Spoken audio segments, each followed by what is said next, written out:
people will not know that this is where they come.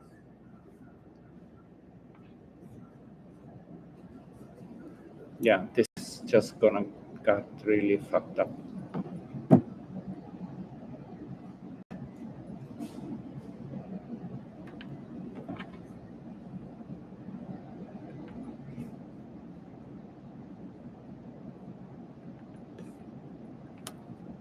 We can hear you now.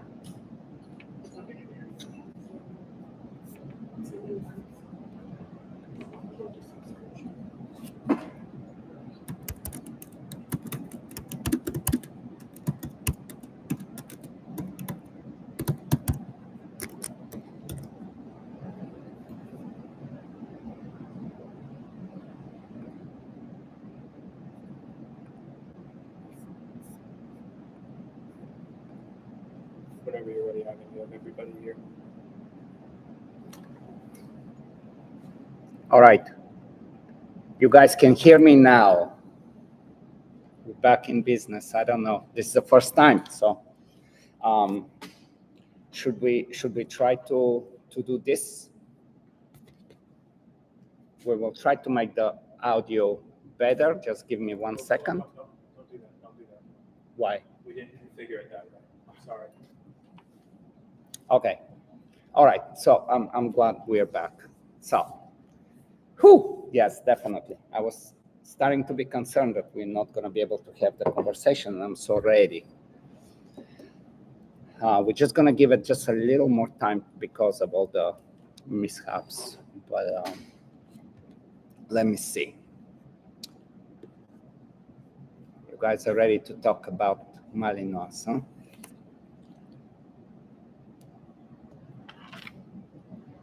I know somebody asked about the cigar. I don't even know what it is.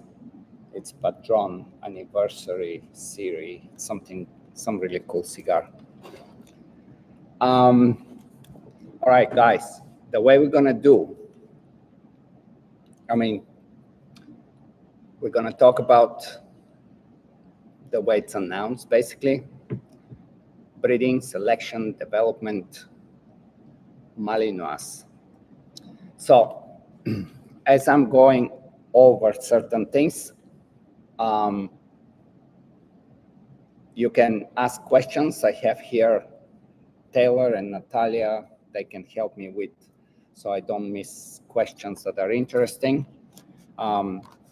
We can, of course, you can ask any questions, but we will try to keep it within the topics as we're going through the conversation. So, and then I'm sure we're just gonna go with Q&As and talk as much as we want to talk about.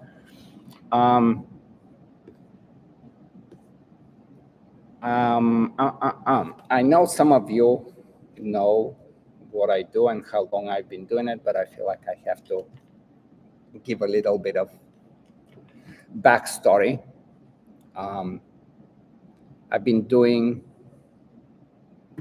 involved with Malinois since the late 1980s.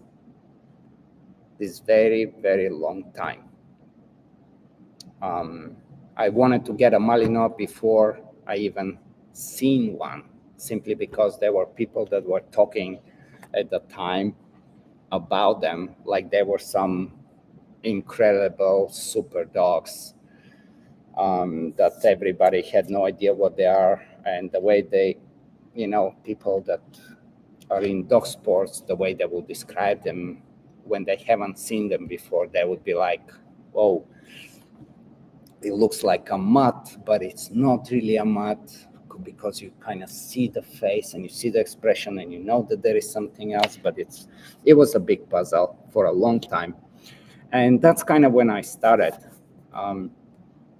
People didn't know, I didn't know what Malinois is. I didn't know how to pronounce it. Like in Dutch, it's a Mechelaar. In French, it's a Malinois. Because of Malinois, that's what really made me move to Belgium. And, being all this crazy and running away from communist countries and all this stuff that I don't want to bore you with right now.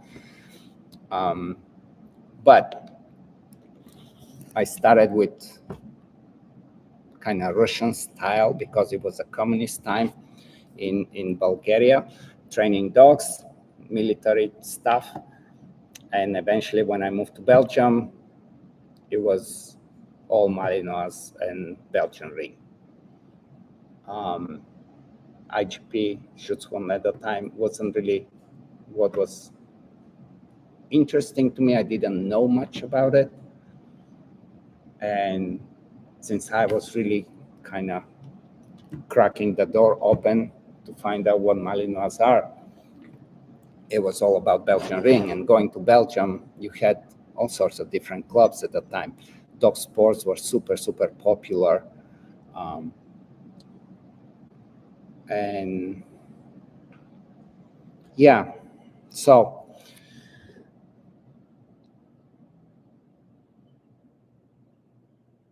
where do I go? I hope you have prepared your top Mali questions. But I want to talk about selection and breeding and how to pick a puppy and what to do with a puppy and things like that. So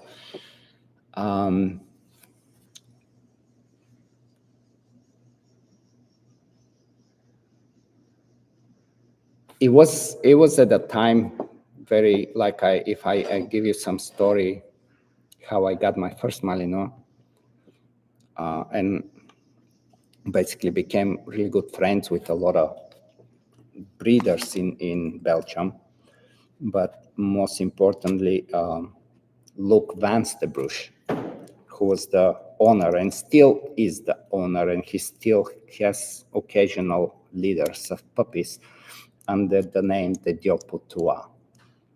So all of you, if you are not familiar with that kennel name and you go after the fifth, sixth generations back in your pedigrees, you're most likely going to find some of those dogs. It's not the only kennel, but this was the kennel that kind of basically made the Malinois popular across Europe at the time. I remember me living in Belgium right at the time when Mondiouring was forming. And there were a few interesting meetings, and one was in Tournai, Belgium. And, there was like French and Belgium and Dutch guys and some German and trying to fight it out and sort it out, how to make that ultimate program that maybe we take all the cool elements from different programs and create one and call it Mondiouring. And it didn't quite happen that way because there was a lot of, everybody wants to pull the rug their way. But anyway, we have Mondiouring now.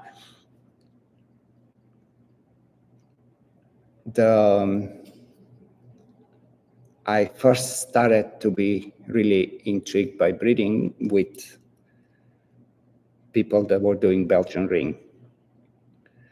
And back then, what was interesting and what I've learned and what I've kept into my practice today, and I guess before I even go there, man, I have so many things to talk about that I'm going to just be jumping all over the place. But why I am somebody that can talk about the breed with different level of understanding and knowledge. I have been breeding since 1989.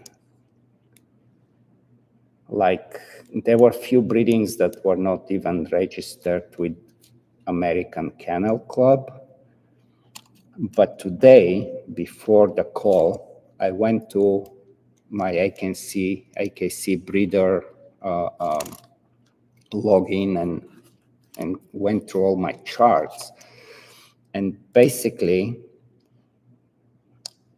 I have bred about, I think it was 165 litters up to now. 165 litters. Now, if you give and take, sometimes there are 4 puppies, sometimes there are 14 puppies in a litter, but let's say average of 8 puppies.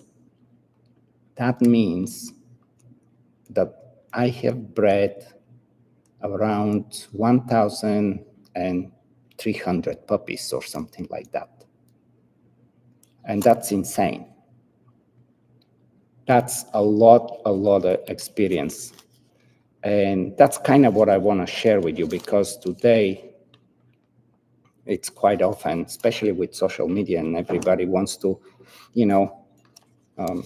contribute, which is not a bad thing. But sometimes there is not enough knowledge, and sometimes it really goes sideways. Having bred 1,200 and something puppies, it's an insane number when I think about it. And I haven't really divided it in like different periods of my lifespan. Sometimes we will have 3-4 breedings per year, sometimes less, sometimes a little more, depending on everything. But basically, what is really interesting is that we have this really crazy experience, and hopefully I can give you my take on what is how I do things and how I can help you with breeding, selecting, training Malinois, because they are definitely a little bit different dogs than other breeds. Every breed has their own little quirks, and Malinois are definitely a special dog. They can have very, very, very incredible traits, but often they can backfire. And also, I find that with time and the more popularity the breed gains, people expectations are becoming very strange. And people don't quite, like it's becoming so twisted that, trainers and pet owners want a Malinois, and sometimes I'm like, why do you just really don't need Malinois in your life? But anyway, where I want to go with,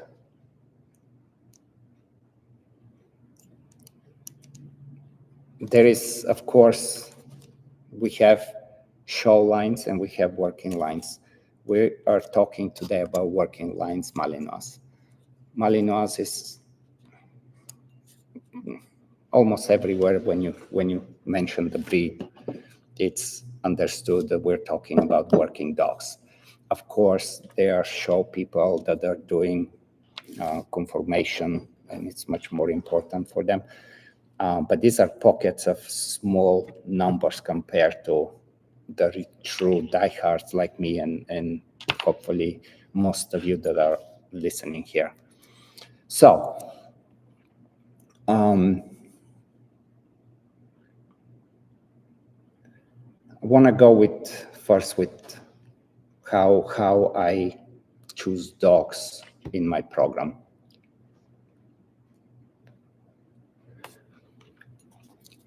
Something interesting about this.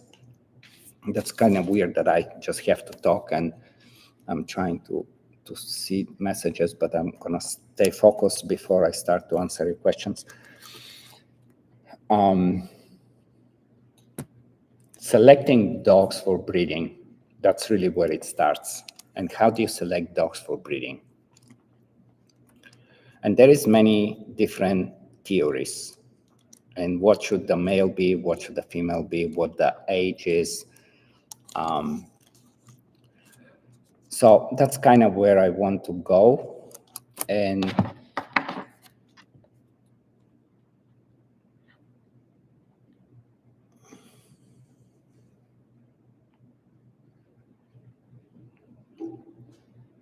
when you think of like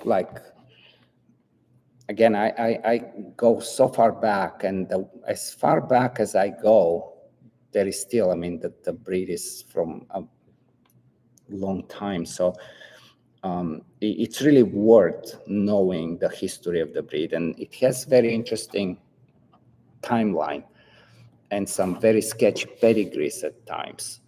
And there was a reason for that. Like very often there would be a pedigree, but then you would talk to a breeder and they would kind of draw, who the father and who the grandfather, and give you the combination on a little piece of paper if they trusted you. So there is that interesting part.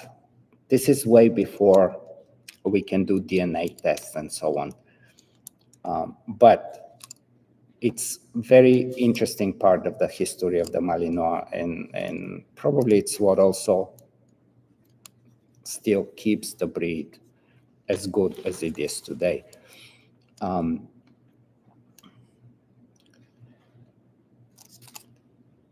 There are a few ways to select a dog. One would be understanding the genetics, understanding what is the power of genetics, how much that can influence the breeding. Another one, probably the more popular today, is watching a famous dog, a dog that just became the champion or had an amazing protection and working dog showed it and something like that.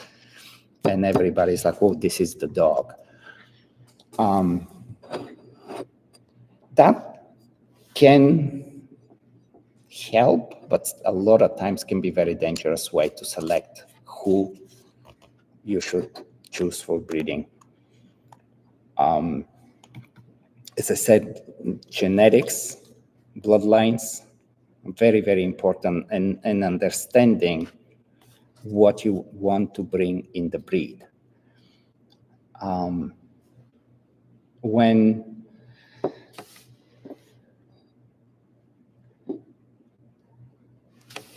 So I can tell you different kennel names, right, across the world. And every once in a while, there would be a kennel name that's going to pop up. And it will be very, very famous for quite some time, let's say 5-6 years, or basically the lifespan of a stud dog. And then what happens is that kennel loses that genetic makeup that was what the kennel was about.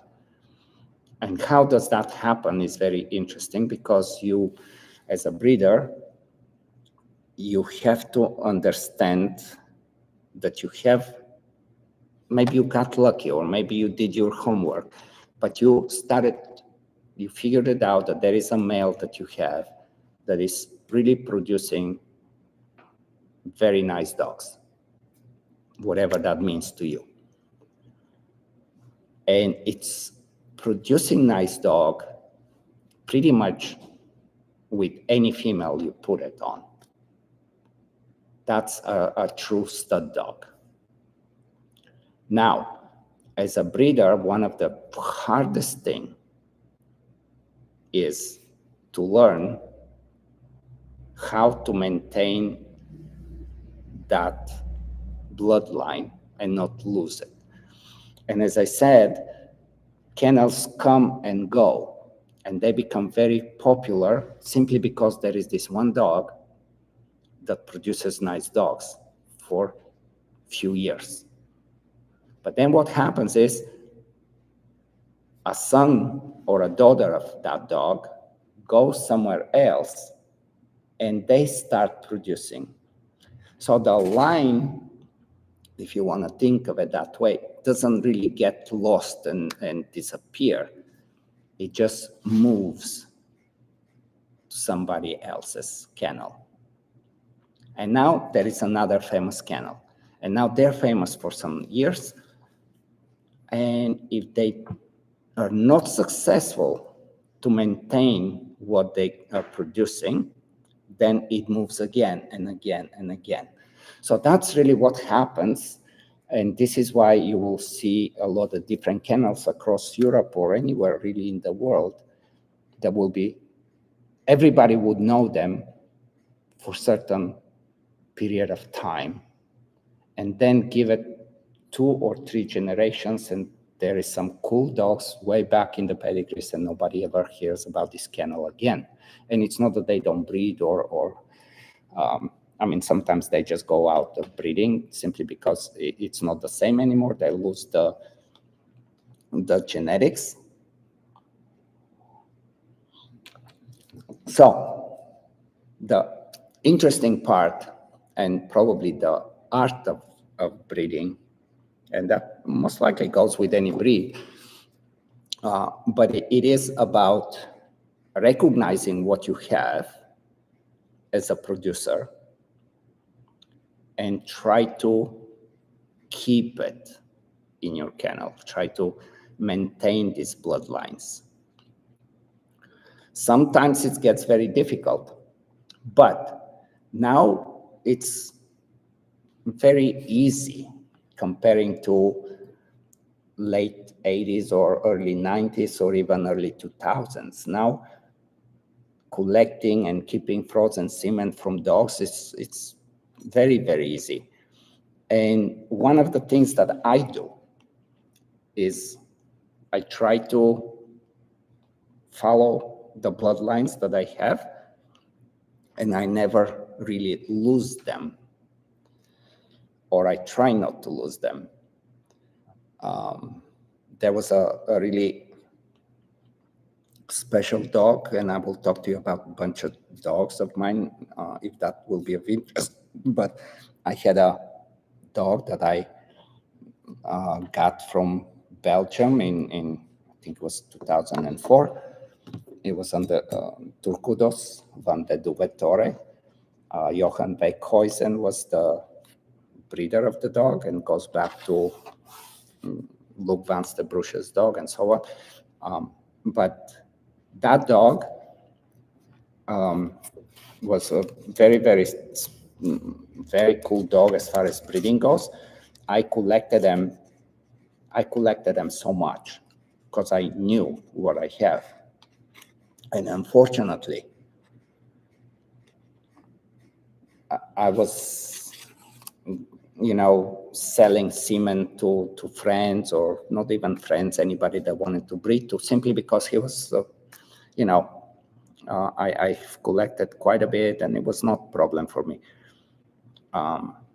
But when it was time for me to breed, and I tried to breed them once, the one female, then another female, and I think I tried 4 times artificially, and none of the females were taking. And it was to find out that basically the frozen semen got thawed. It just went to waste. And this can happen. That can happen very easy, like some freezer, the electricity goes off, the generator doesn't kick in, you give it a couple of hours, and you have the problem that I'm talking about. So long after that dog was gone is when I really felt that he died for me. The story and what I'm trying to tell you is, if you decide to ever do frozen semen, keep it in 2 separate banks. Don't put all of your semen in one storage. That's the lesson that I learned, and hopefully you guys do the same thing. It is very, very, very important that if you have a special dog and you want to really make sure that for sure you're maintaining and you have that semen, you need to put it into separate places for storage. Now,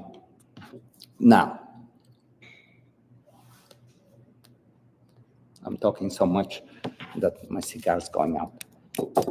I'm gonna just to light this up, and I'm gonna tell you about the actual selection, a little bit interesting stuff.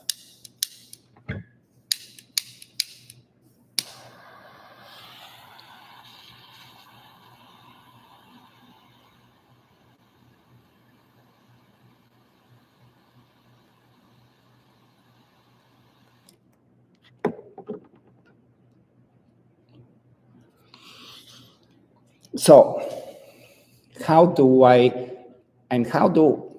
not just me, I mean, of course, I have this ages of experience and going to trial and error, but I also listen and pay attention, especially when I was first starting. Like this early years of me living in Belgium was just priceless for me, that I didn't even appreciate at the time because I was so much more into training than breeding. However, all that knowledge just kept being stored and coming back to me. And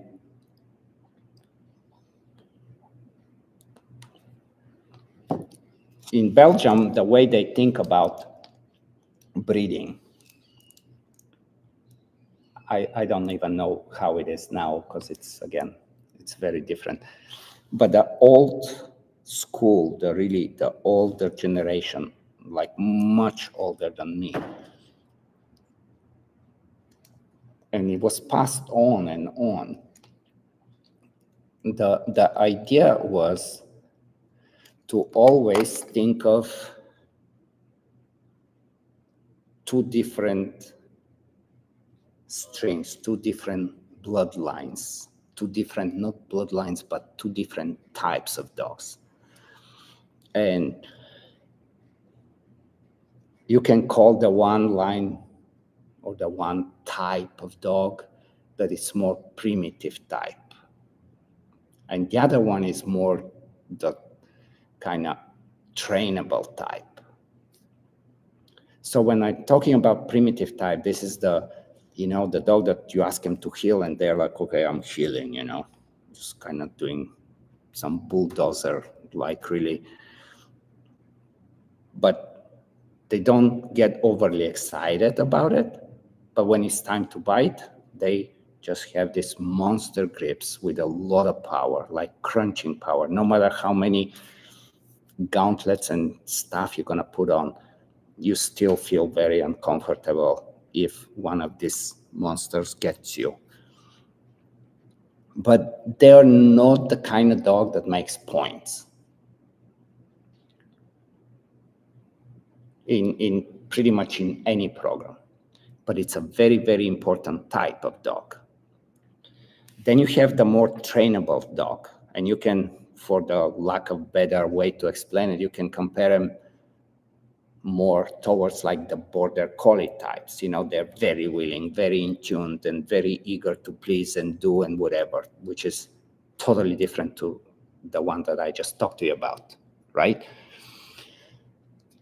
So as a breeder, if you want to stay in this long and do well, you have to figure it out what type of dogs you have. And typically you would breed these two types, you put them together, and then you will have something really nice. What happens is then that third type coming out of the two gets bred to another third type.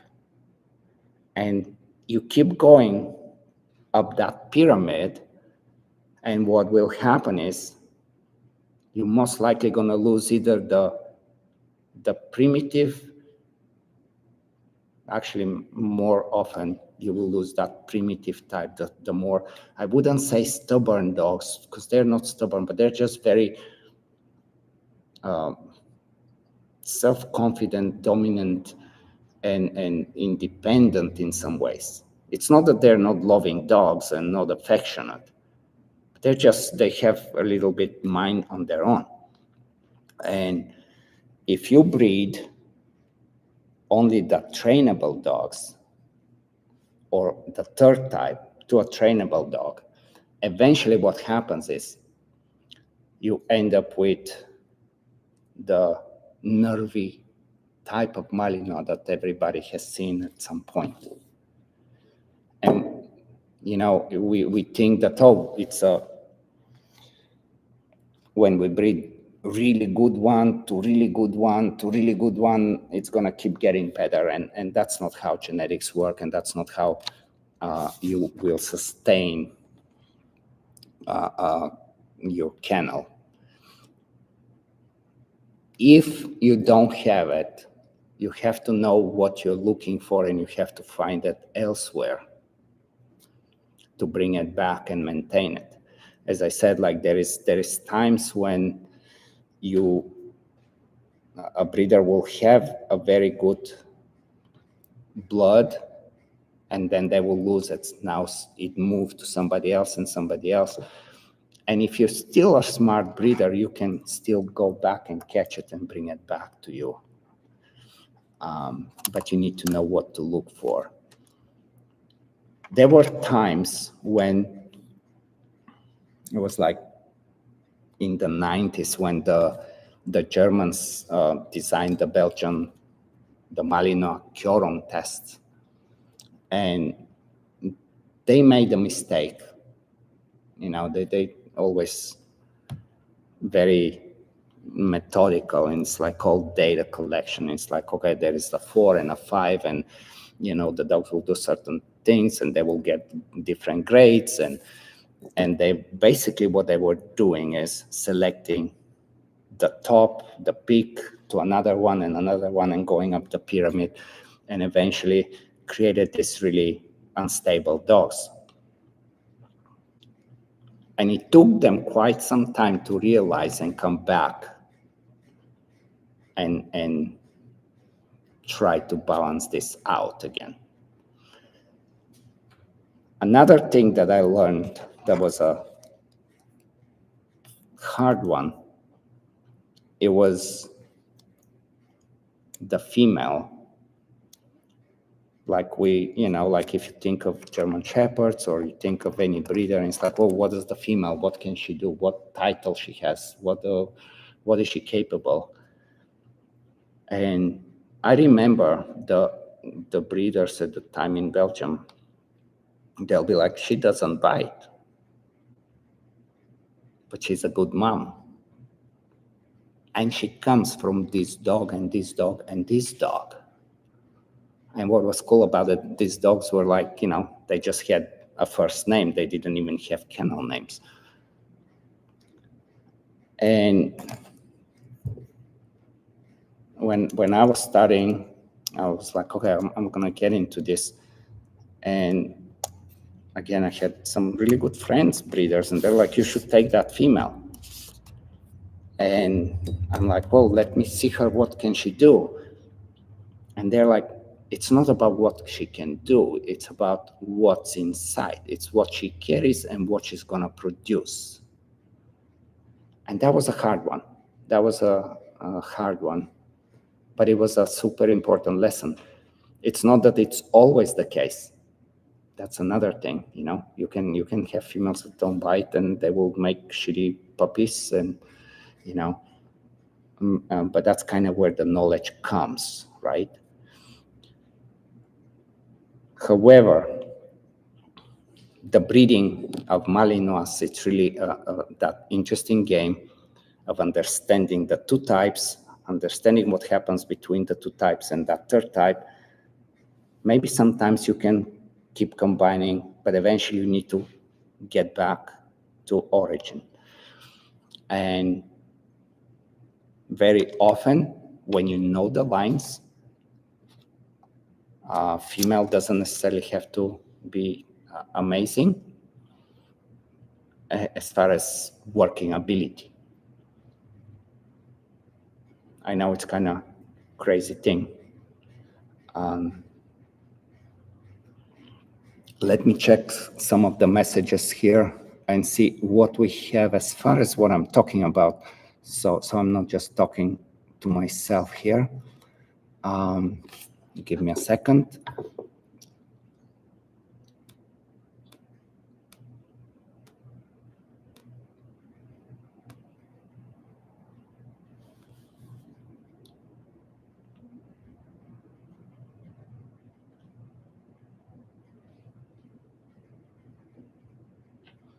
Yeah, Aditya. Ivan, can you tell us what makes the Belgian dog so special and why some of these dogs still primitive type animals? I think I just kind of talked about it.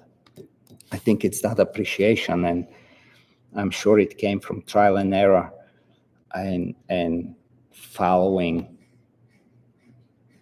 the backstory of every dog. If you don't follow the backstory, you will lose it. But that's kind of where it comes from.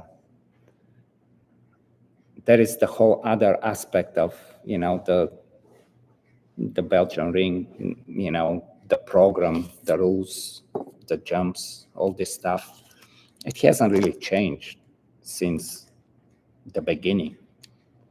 You look at IGP today and you have an A-frame that keeps getting lower and lower.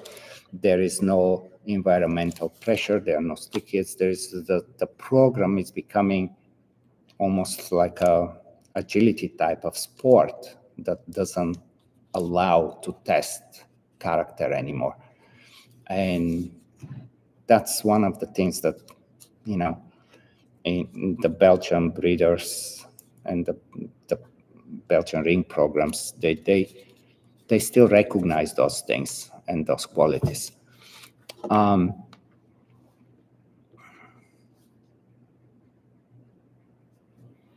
Somebody is asking who do I think that has my line currently. I'm sure there are places that have similar dogs to mine, but as I said, I keep all of my dogs from the beginning. I have, so okay, you can say I lost Turcos as semen, but I have semen from his son. I have semen from another of his son. I have options if I need to, and I don't think I've ever really lost, and that's kind of the advice I'm trying to tell all of you that are breeding or considering breeding, and you want to get serious with it, is that you have to be very vigilant and understand what you have, and even if you don't know what you have, still store it, because next thing you know, let's say you bred 2 litters, and now out of these 2 litters, maybe 2 puppies from the first one and 2 puppies from the second one are doing really nice things.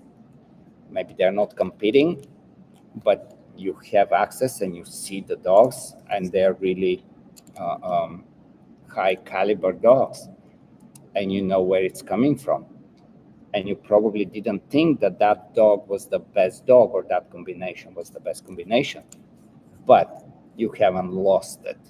And this is really the cool thing about, and it's not that, for the most part, it's probably like around 120, 160 bucks per year to keep semen from one dog.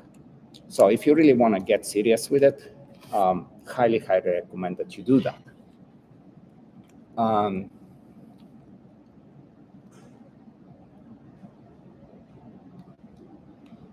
Is your kennel hands-on with the birth of your puppies, or do you allow the bitch to do everything on her own? Okay, yeah, we'll get to this in a second. Hopefully, let me see if I have something else to tell you about the selection, because again, it's not about champion to champion. That's sometimes can be a good idea, but that's not always the case. And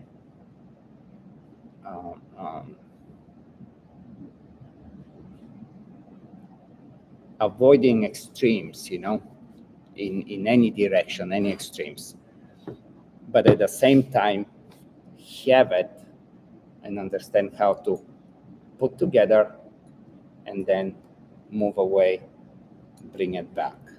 That's really, it sounds really simple, and it is that simple as long as you have the knowledge to recognize, and hopefully you're understanding what I'm talking about.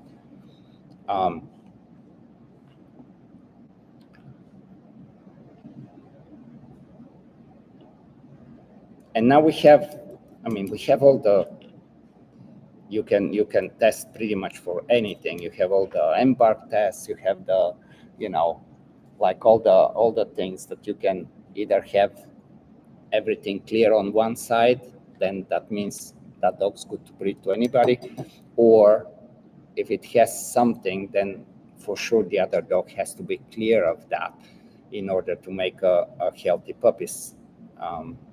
And we have this option. It doesn't need to be the nightmares that were happening some years ago.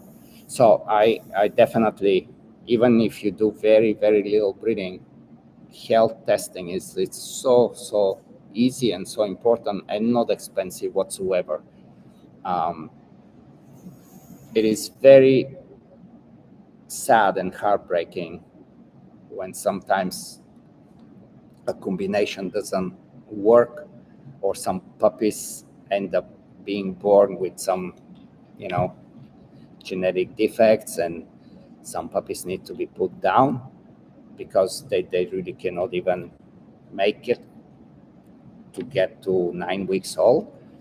And sometimes, hopefully, you have some people that just want to take a dog as a pet and give a puppy a good life.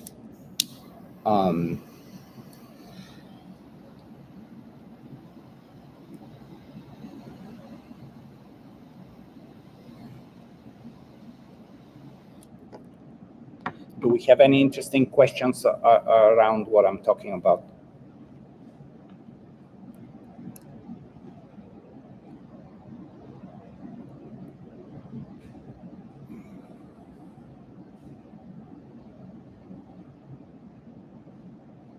Okay, there is a interesting question, Angelique.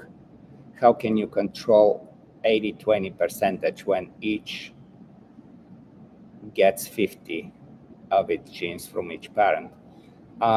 Yeah, sometimes it's not like just because you breed, it's not 50-50. It very rarely is 50-50, actually. Throughout everything that I've done in breeding, I almost cannot ever say 50-50 that you see it. You definitely can see more of one of the parent in the puppies. And what is really cool is that the more you're familiar with the lines, the sooner you can, like, the guessing part of the selection of puppies starts to be not as difficult and complicated. It's not a lottery anymore. There is still some, but I can, like, depending which combinations I'm doing, I can look at puppies that are 6 weeks old, and I see everything where they're coming from, and I see where they would go and what they would look like. So this is interesting stuff to, but again, it comes with understanding, knowing the dogs, and hopefully now it's like there is also, you have so many videos you can watch. You can, back then you had to trust certain people, that if somebody was to tell you, well, this is a good dog, and maybe you trust, and then you realize that was a mistake, and then you start to become very selective who you trust and how you talk about breedings, who you talk with. But these times are different today. There is, it's not as complicated. It's just the most complicated part, in my opinion, is that somebody has one dog or one female, and it's like, okay, I'm a breeder. And I mean, that's how I started, right? Everybody starts somewhere. But eventually, you need to pay attention. You need to do follow-ups. And the more you know, and the more you understand your lines and combinations, and when you decide to choose something outside, you know what you're choosing and you know who to talk to, that you can trust and understand what you're getting. Super, super important.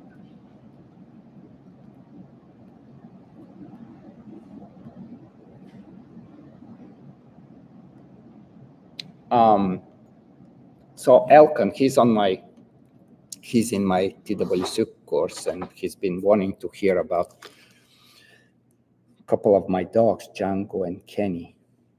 And they're very good examples of the two different types. Very good examples. Kenny comes, he was the dog that I won the 2 world championships with. Basically,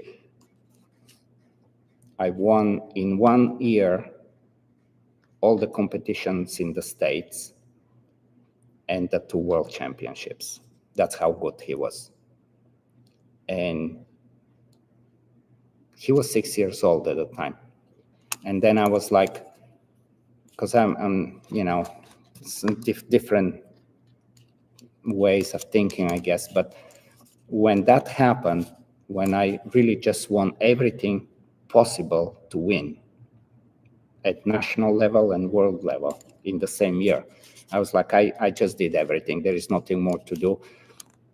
I know that if maybe I can do it again, or maybe he's going to be third, or maybe he's going to be 23rd. But for me, the accomplishment at the time was insanely cool. And I kind of didn't want to make him lose, if you want to think that way, kind of like with fighters, with martial arts, like it's very hard to walk out. Fighters typically, they just don't know how and when to stop when they're on the top of their games. And that's kind of what I did with Kenny. Sure, there were times when I was like, man, I had at least another year. I should have done it. But I don't regret it. I think that was ultimately a super decision that I did. And so he was the kind of dog that was difficult in some areas, and it was exceptional in other areas because of that primitive type. Extreme biter. Like if you go to my Vitusha channel on YouTube and you type Kenny, you will see, like I have some old videos of him biting on sleeves, and basically when he lets go, that sleeve is just crumbled, like there is like a wedge on the sleeve of just this extreme power that he had. He was also insanely cool tracking dog. Like I remember stories like back in Europe trying to go to competitions and preparing for tracking and sneaking into people's farms and arguing with trying to convince the farmer not to shoot me. And meanwhile, Kenny is just tracking his track all on his own, never being bothered of the yelling or the cows coming or anything like that. But he was not easy in some other areas. And Django was before Kenny. He was a very extremely intelligent dog and very trainable dog. He made me question at the time how good my training is, because it was just happening so easy. So Kenny was 6 years old when he won everything. Django was not even 3 years old when he basically won again. He won the Malinois championship. He won the AWDF championship a bunch of times, all IGP stuff. Then he did FMBB. He got the trophy as the youngest dog, and he placed second by a point. And I have videos of that competition, and like at the time, everybody knew that we won the competition, but it was in Germany, and this is how it goes with competitions. There is always this home advantage stuff. So 1 point. But the story about the two of them, it's basically, two types of dogs, and the one could do all this in a super young age because of the intelligence and the character and the temperament, and the other one needed that time.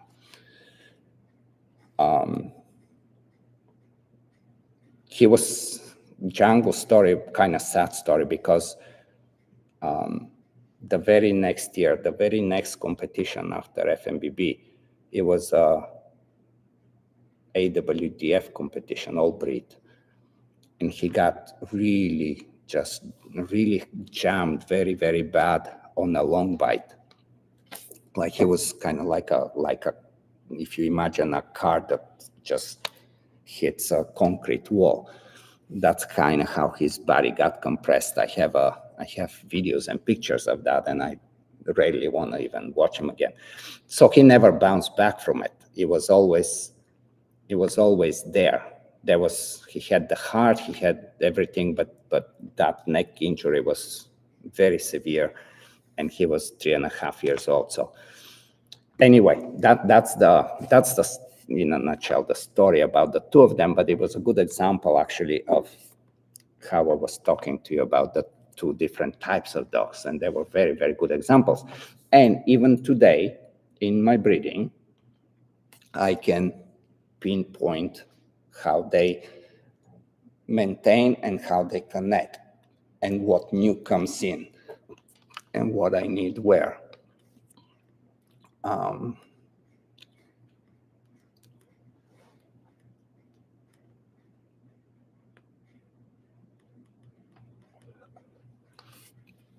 So there is somebody asking, would there be any reason to go outside the breed, basically to crossbreed with a Dutch or a German Shepherd to improve certain traits? And this has been done throughout the history of the breed. However,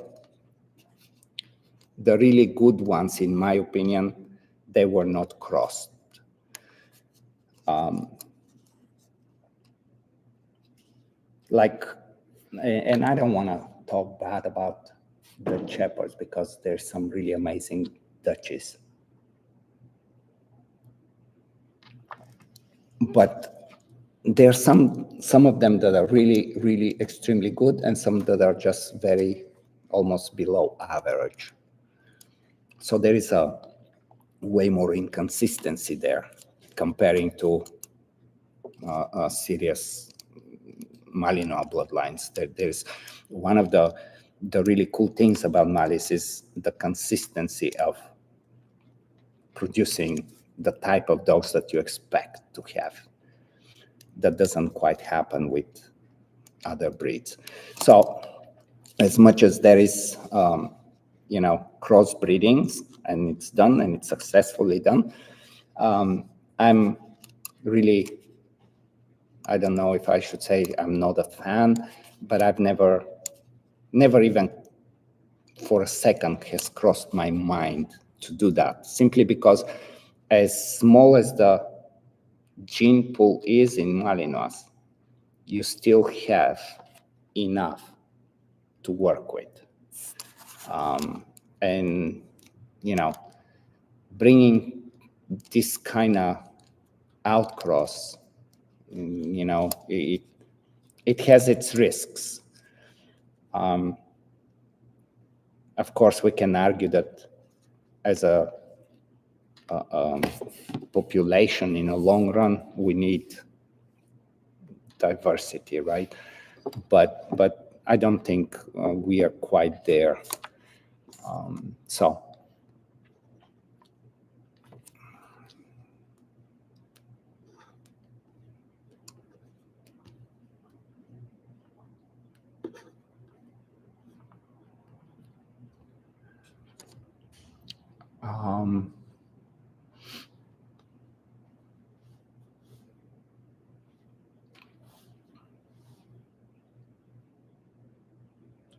When you say combination, do you mean primitive to trainability ratio? Yeah, as I said, like you can keep climbing that pyramid and breed really good to exceptional, and there will be a break point, and before you recognize that, it might be too late, and you do need to need to maintain this. If you're thinking long-term breeding, this is a very serious objective that you have to, you have to study it, understand it. Hopefully, I'm just kind of giving you some ideas, and once you start looking at dogs, even in competitions, even in training, you can start to recognize those different types of dogs that I'm describing. But it's super, super important to understand how to do this,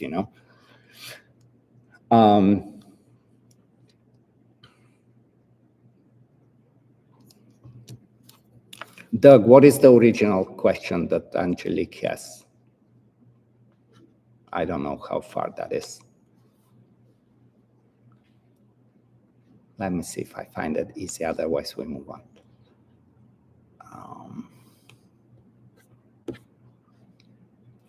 So we can go back to this, but let me talk to you. So we talked a little bit about the types. We talked about the kind of the pairing strategy, if you want to think of it that way. Probably I should mention something about, like, there is always the thing, well, how soon, how old is old enough for a dog to be bred? Sometimes there have been accidental breedings with males that are 8 months old, and they've produced some really, really nice puppies. It's totally accidental, because the people thought, well, he's 8 months old, there's no way he's gonna breed. And next thing you know, the female's pregnant and there is 10 puppies, but actually it's good. But as a rule of thumb, you need maturity, you need that sexual maturity. For females, for me, ideally, I like that the female has gone through at least 2. Most of the time, I like for the female to have gone through 3 heat cycles. So that puts it around just a little over 2 years old. There are times when competitions and training gets in a way, and you have to kind of, jiggle between when it's time, when it's not a time. But the longer you wait, just like with humans, the more difficult it is for breeding to happen. And one thing that I've learned, like I have right now, I have 2 females that are, how old are Kimba and Kalinka? 3 years old. And they're both actively training and hopefully competing, and hopefully in high level. One is in Monduring and the other one is in IGP. But I found time to sneak a breeding. So both of them already had a litter of puppies. And I think it's important for females.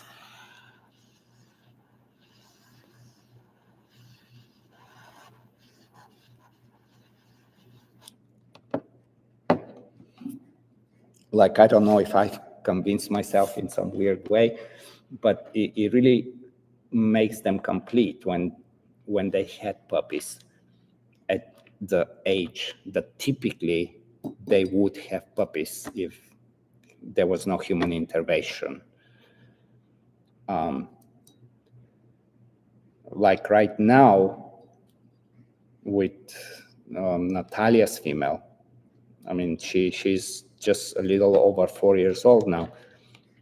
And it was her first time competing at the World Championships. She got fifth at FMBB, seventh at the FCI, got both times the best female in the both World Championships.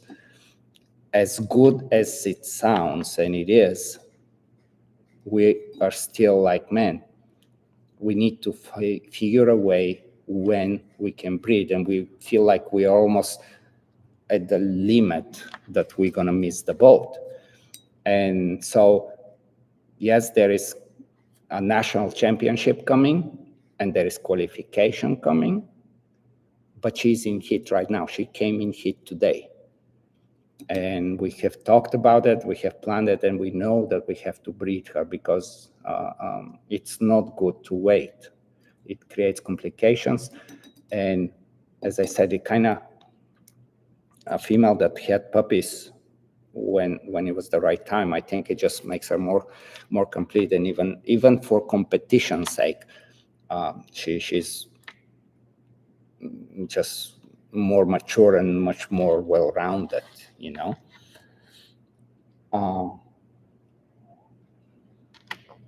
Also, how often to breed and how many times to breed.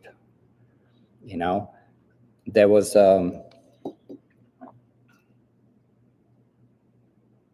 what comes to mind, there was a very famous dog coming kind of from very cool lines in Germany.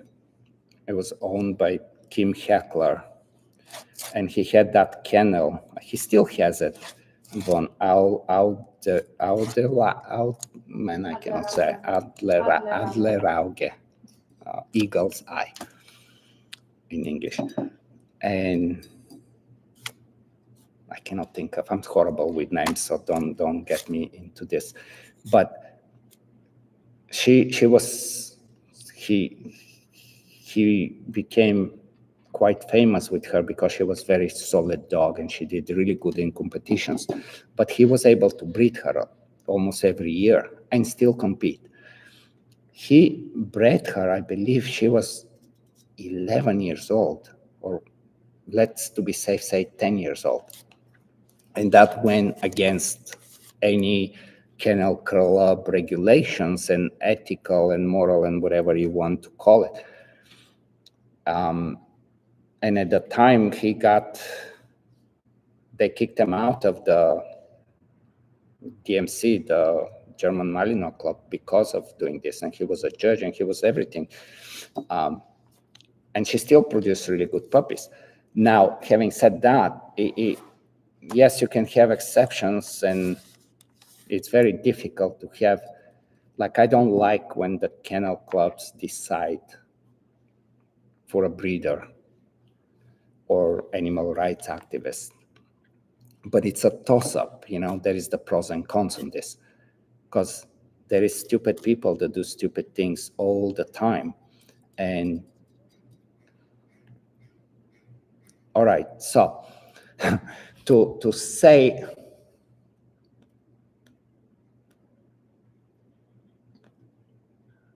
in my practice, and I have built it kind of in such a way that I have a lot of females, and we, you know, and what I mean by a lot of females, we really have a lot of females, and some of them are with us, some of them are, all of us are training and doing competing and stuff, but we also co-own females, and sometimes we would breed once or twice, sometimes we will breed 4 times. But I would say the way we do breedings, no matter what, if she has puppies this year, then we're skipping at least a cycle. Also depends how many puppies. Like, you know, some females, like we had a certain type of line that it was guaranteed that there will be 5 or 6. If there were 6, that's amazing. but it was like 5 puppies, 5 puppies, 5 puppies. Sometimes there will be 1 or 2, and the female just bounces back and she's ready. And yeah, then we would consider breeding a little sooner. The same thing though, sometimes they will have 12 or 14. And then we're for sure giving her, she's not breeding for 2 cycles. There is just no reason to, keep sucking the life out of it, because it's a lot. But yeah, so I would say the way we do, there is a breeding, then we would skip 1 or 2 cycles if we decide that we like what we like, and also depending on how good of a mom the female is. I'm going to talk about this in a second. Let me write so I don't forget. Because there's times where you have, some females that are just not meant to have babies. They start killing them as they're born, or at 5 weeks old, all of a sudden something pathological, no real explanation, nothing environmentally, nothing has changed, and you're just not supposed to be a mom. So being a good mom, super important. But there is, where I'm going with this is there is like quite a few different deciding factors of how often I would make a breeding with a female and when to stop. Ideally, I think by the time they're 7 years old, we are done with it. I need to kind of look in my records, but I doubt that I will find anything after that, simply because we have everything that we needed. We have tried different combinations, and we had enough time to even repeat a combination that we liked, and so on. So that's I think it's important that even as a breeder, you don't end up, it sounds crazy when I say, well, I have bred like 1,200 puppies, and it sounds like it's a freaking puppy mill. And it's really not the case, because this is over a long period of time. So as far as the males go, they can breed, of course, much older. The most important thing is to do a sperm count, and so you know that you're not wasting a breeding because the male is already getting old, and the semen, the sperm count is not sufficient to do anything.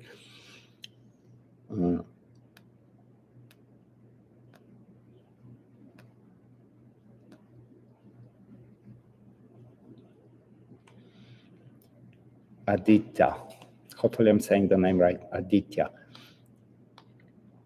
Can you tell us about Cartouche and his sons, Parrot Beaver? Yeah, man. So this was basically, I was fortunate enough. It was crazy that I was fortunate enough to be in Belgium at that time and to know the breeder and to know these dogs, and not just to know them, but I have personally, I've taken bites from these dogs, not Cartouche, not the original Cartouche back then. I never saw him. That was before my time. But Bibel, Varak, Beaver, Elgos, all these dogs, like I know them personally, which was just like, it's just one of these memories that very special to me. But yeah, it was very similar with them. And that's kind of where I learned to do what I'm talking about. Look, at the time he had a lot of females, and sometimes he would do something with them, sometimes he wouldn't. Like I remember first time going to his place, and he was he's just very cool guy. And he's like, I'm gonna show you, and he just gets a burlap and a bamboo stick and lets a dog out and just goes crazy, and then brings the other one and the other one, and they're all females. And then there is this one. She's not biting, but she makes really good puppies. And this one's not biting, but very good. And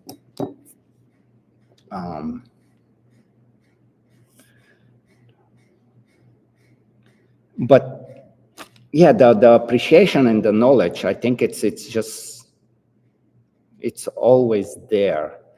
And the more you stay with the breed and the more you understand and the more you study it, you go back and you understand some dogs. Like I have videos of, I have like probably 4-hour VHS tape of Bieber training and competitions and all sorts of things from back then. I mean, we're talking, I don't know, 87, 89, I don't know.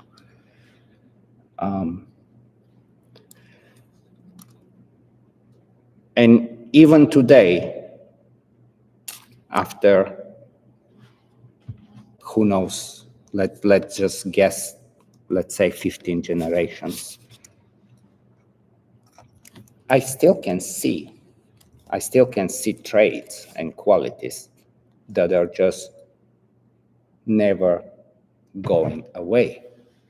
But as I said, sometimes you miss the boat and you let it go. You sell that puppy that you should have kept, and then you didn't pay attention enough and you weren't smart enough to bring a puppy back from there, and basically somebody else maintained the line. But the lines, they get maintained, and of course there is new coming because of the different combinations, but the interesting part is to be able to maintain the old stuff in the breeding.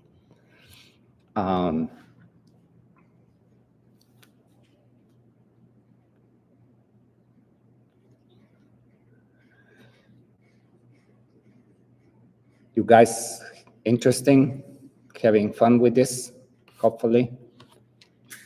Because I feel like I'm just talking to myself here.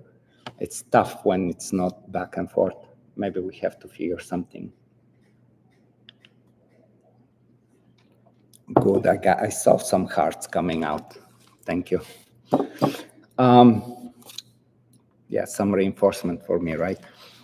All right. I think we have a lot more to talk about, so let's move on. Let's go to what happens after pregnancy, because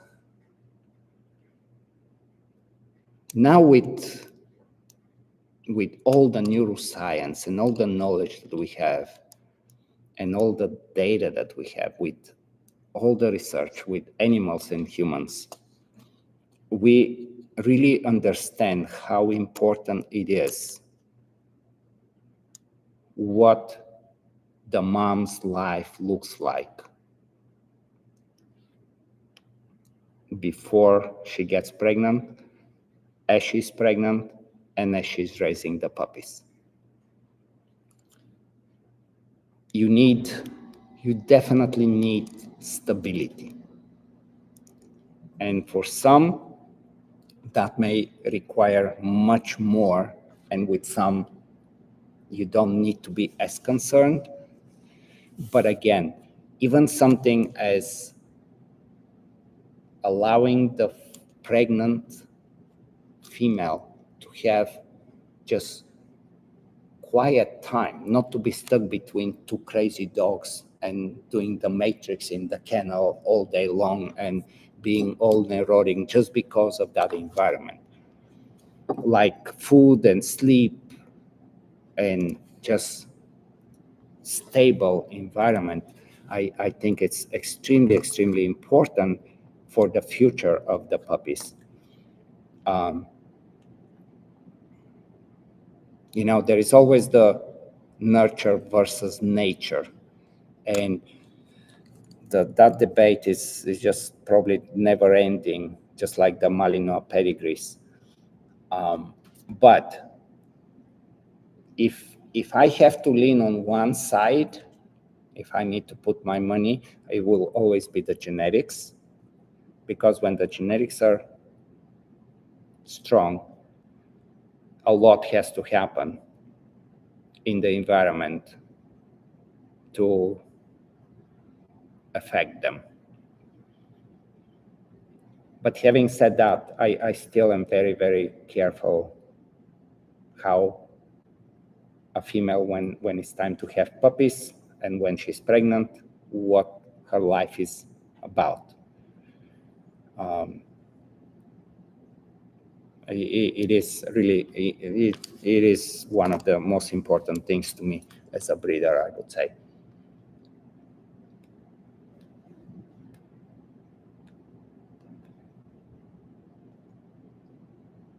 Then as far as whelping, we definitely make sure, like we've been, it's very painful, especially when you breed for so long. And now, again, like I have Taylor and Natalia here, and they're just in the back behind me here listening, but they can attest to what I'm saying. Like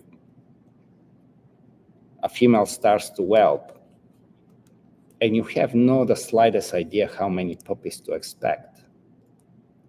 And there is complications.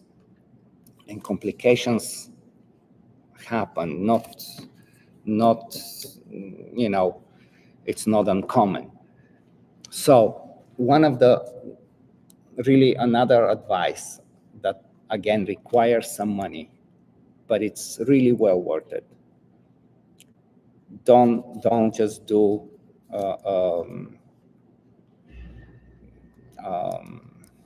what's the name, man? The ultrasound. Ultrasound is okay, but eventually puppies can get absorbed. There is nothing, or sometimes there is just a different count and so on. You need, at some point before the whelping, you need an X-ray. It makes the life so easy. Now, assuming now that, again, the female is of good temperament and it's not gonna need to be pinned down by 5 vet techs and blowing her anal glands and trying to bite everybody and make some extremely dramatic experience out of it. X-rays is a must, because it gives you a very good idea. And puppy number 9 is out, and it's 12 or 1 p.m. and you're like, yeah, it's okay, we're done. Or somebody gets stuck, which very often can happen, and then you have to learn how much you can help by yourself and when it's time for emergency, and what is your window time, your time period of how soon you need to rush to seek help. This is all everywhere.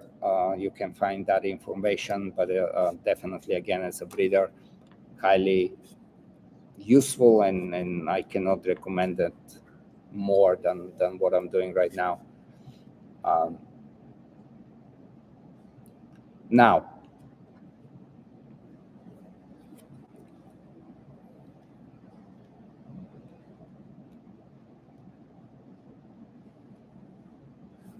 how many of you are familiar with the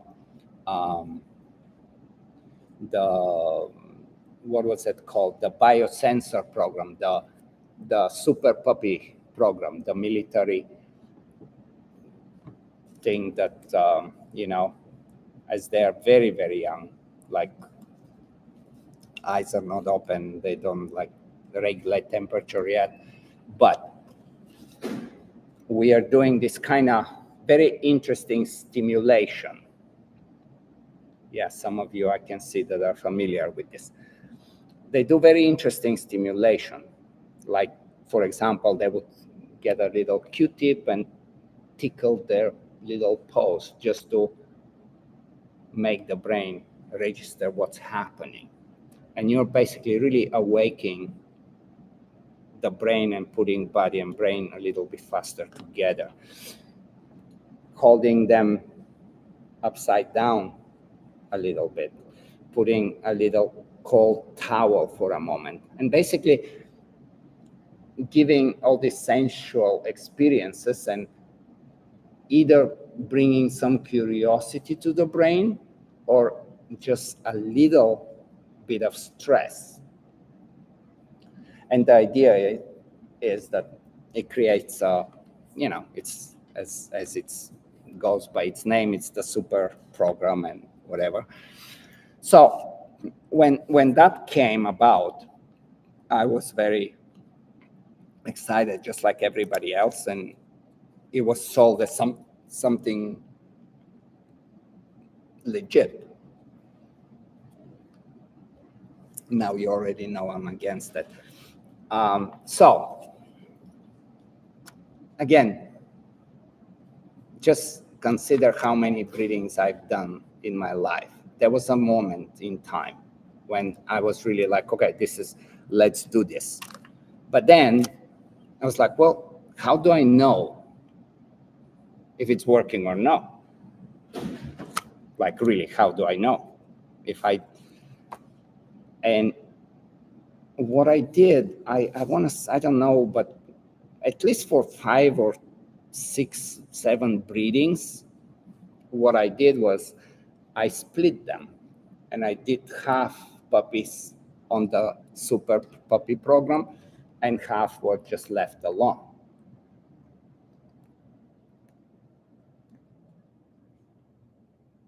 Since I'm talking about it, I'm sure you're not surprised. There was no difference. There was absolutely zero difference, like zero difference.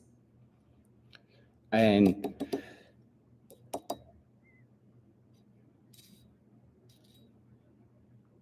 I left that alone. There was, eventually I abandoned this. It was like, okay, I'm not interested in it, because we should be able to clearly see some difference, especially when I'm really keeping data and tracking them. And what I mean by tracking them, I mean, they're already 2 years old, and I'm still looking at them.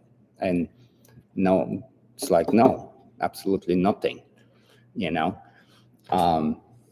So, and that goes with a lot of studies and stuff, Sometimes you will have scientists, and they will gather 20 dogs or 30 dogs and do a study.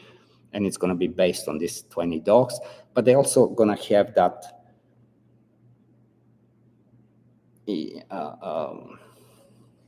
starting backwards with the study, trying to make the conclusion that they want, the outcome that they come. So, but when you put a long, big number of dogs and you play with it, you start to, see that sometimes studies, just because there is a study that says something, and you see that it's done with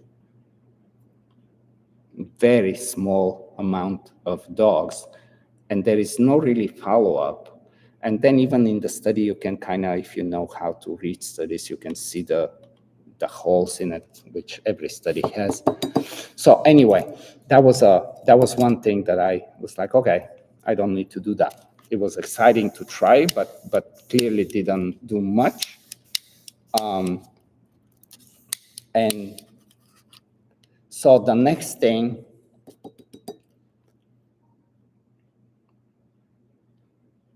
if we go, let's move a little bit, kind of speed up here. So now I'm in the States, and I got a job as a instructor at Guide Dogs for the Blind in California, in San Rafael.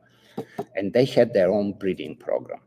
And prior to having their breeding program, not prior to having the breeding program, but prior to me getting there, I was reading a book on can't think of the name again, as always, something about behavior and selection and whatever. The name of the guy was Clarence Pfaffenberg. So Clarence Pfaffenberg basically designed the test for the guide dog school specifically, and then wrote a book about it. And then he said in the book that before them evaluating and testing and selecting through the testing, and I'm talking like puppy testing, like we're talking about 9 weeks old puppies, that from 50-50 success rate and failure, it improved to 70-30 because of the testing, which is mind-blowing when you think about it, if you can predict that well at that time. Well, when I got to guide dogs, being a breeder and being super interested in this stuff, and them having their own selection and breeding program and puppy raisers and 4-H volunteers and so on, and having read all the books, I was very, very much into this. And so they had a whole different quarter, kind of separate, of course, for puppies and moms, so they don't get sick from the other dogs and so on. But anytime I had opportunity, I would go and watch what they do. So all the typical kind of, now the well-known AKC tests with the, the rolled newspapers, the keychain dropping, the umbrella, all these things, a little blank gun, and so on and so on.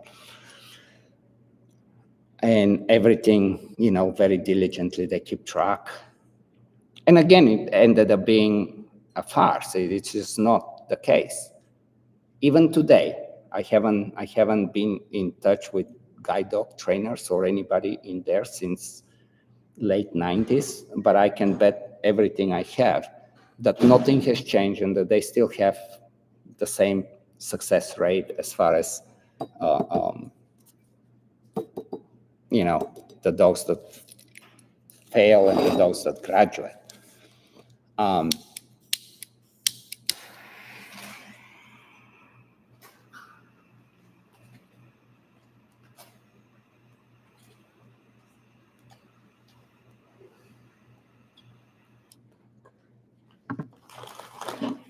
So then, yeah, of course, I mean, especially, I don't know, I don't even know how it is today, but at some point in my time, I was like, man, we have to test them. They're 8 weeks old or whatever the magic age was. And it's like, okay, it's test day. It's like, no, I mean, even by the time you bring one puppy, then you bring the third puppy, the fourth puppy is already barking and whining and being very frustrated that everybody else is out and he's still in the litter box or whatever. Or he just didn't eat well and has a little diarrhea or whatever the reasons are. Maybe he got beat up by his brother and he doesn't feel like chasing a rolled newspaper ball and so on. So they're very, like, I absolutely don't believe in this one-time testing myself. And again, I want to make sure that you guys understand that that's just my takes on things from my experience. I'm sure some people would swear that it works for them, and that's great. For me, it never, it always was a wishful thinking and to some extent wasted time.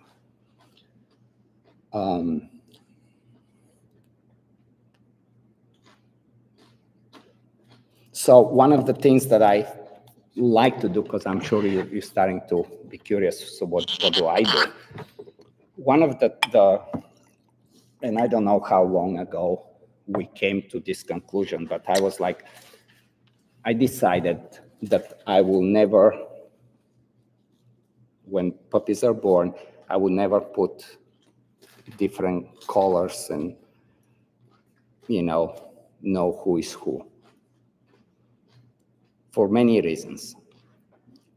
One, you start to be biased, and you start to be biased extremely fast. You're like, that red collar puppy is always in your face. Like you just subconsciously are convincing yourself to just keep paying attention to the red collar puppy. And maybe the red collar puppy is doing some really stupid things, but it does one thing that you really like, and you're like, yeah, of course, the red collar puppy. And you're missing what's going on in the whole group. I was one of the people, just like I'm sure many of you that breed, oh, this is the first one that came out of the box. So what? I mean, really, it came out of the box. Maybe he was just in that position that he was able to climb over that other puppy and came out of the box. Or maybe genuinely figured out how to come out of the box. Nothing magical, no superiority whatsoever in the future of that puppy, just because it came out of the box first. Hopefully I'm making sense with this. So I don't like to put colors on them until it's time to start to pay attention to them. And that typically starts around 7 weeks old. Then there is I wish I can keep them longer because they keep changing. But again, you have the advantage of knowing the gene pool and the bloodlines and the potential. So you can kind of recognize a little bit more, especially if you know everything, if you're not using anything from outside, that it sounds very foreign to you as a breeder. Then it's not hard whatsoever. So I would have about 7 weeks old, let's say. I would put the collars on them. Now I can identify them. And of course, with Mallis, it's a little extra hard, and you have to really kind of be very firm about it, because one has a little more white on the paw, one has a little more white. Like they're, to know the Mali person, they look the same, but the more you're familiar with the breed, you can absolutely know who is who. But we make a very, very big effort not to do that. We treat everybody as a pack until that last period of time. Then we put the collars on, and of course, we allow them to, get over, okay, this thing. All right, give it 3 days, and now they're all cool about it. And that's when we start to evaluate. And it's evaluation that kind of, it's an ongoing thing. It's definitely never a 1 day, let's test the puppies. It's just a cumulative collection of information that we, take notes. And especially now, it's even much cooler because, as I said, like I have Natalia and Taylor, and we basically, from that age, we start to pay attention and we do things with them, but we don't share information. Who's my favorite? Who is your favorite? How do you rate them? How do you place them?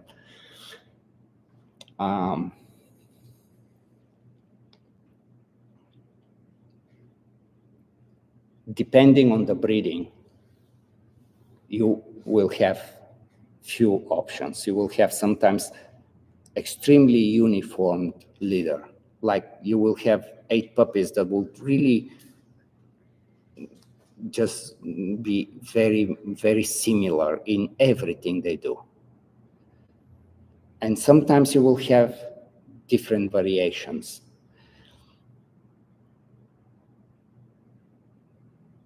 Malinois, like I went through a period of time when I was selecting, like I'm like, okay, I'm a breeder.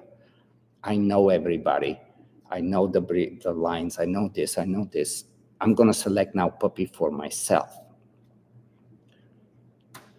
And you would think it's super easy. And somehow, the best puppy ends up with a friend of mine. And then the next time I'm selecting, and the best puppy ends up with a friend of mine. And I'm like, I can't even recall which puppy was it.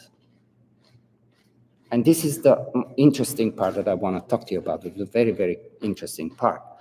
Because especially when we're taking Malinois, we always think, oh, you need to get the most active, the one that just you cannot get your eyes off of. It's just doing. It's here and it's there, it's in your face and it's biting your ankles and then it's there and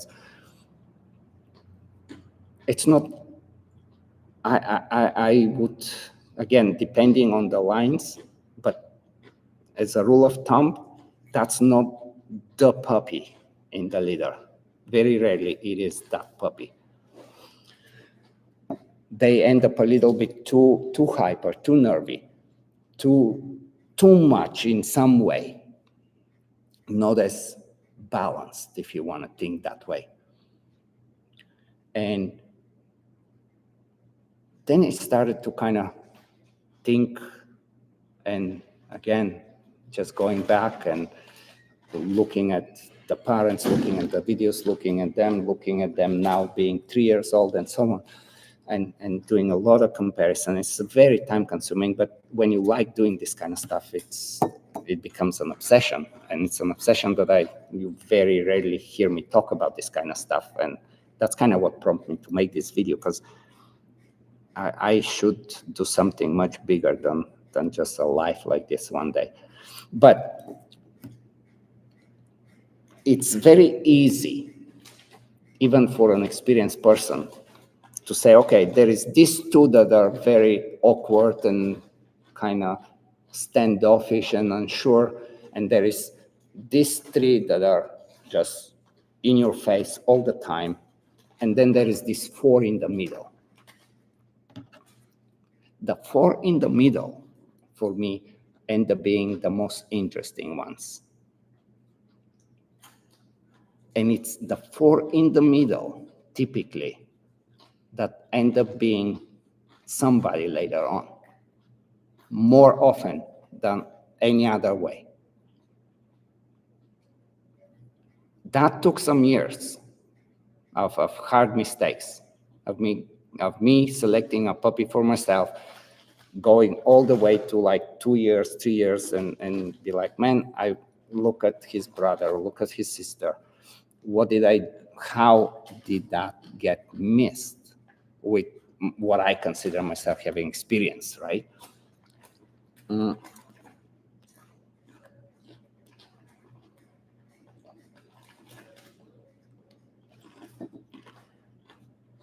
I always wish that, but it's a really hard toss-up, because you have to,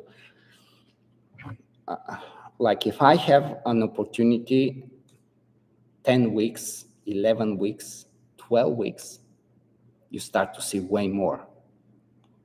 It's far more reliable than 8 weeks. However, the older they get, the more they need to get exposed to the world. And that's very tasking, that's very time consuming. So it's very difficult that way. So there is, again, pros and cons and that toss-up, Let me, before I know where I'm going with this, but let me just check what you guys are thinking here, if there is something.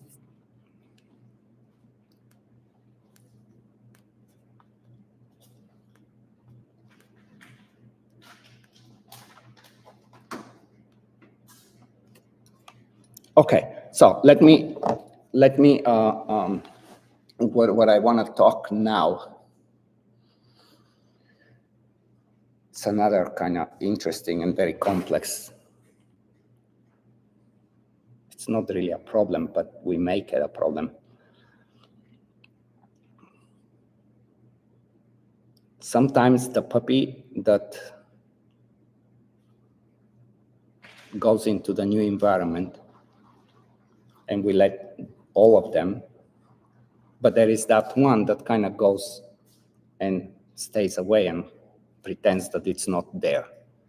It's maybe under the sofa or under the cabinet or somewhere. It's like just peeking, but it's hoping that nobody sees them.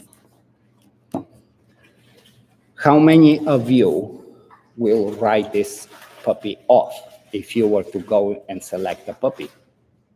I would bet that 99% of people, and I'm talking very competent dog trainers, would never consider this puppy as a prospect, ever.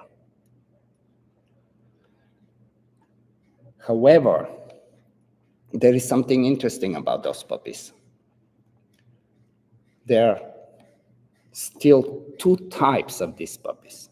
There are the ones that are genetically not sound, and then there are the ones that actually see the world much sooner than the others and are recognizing that this is new.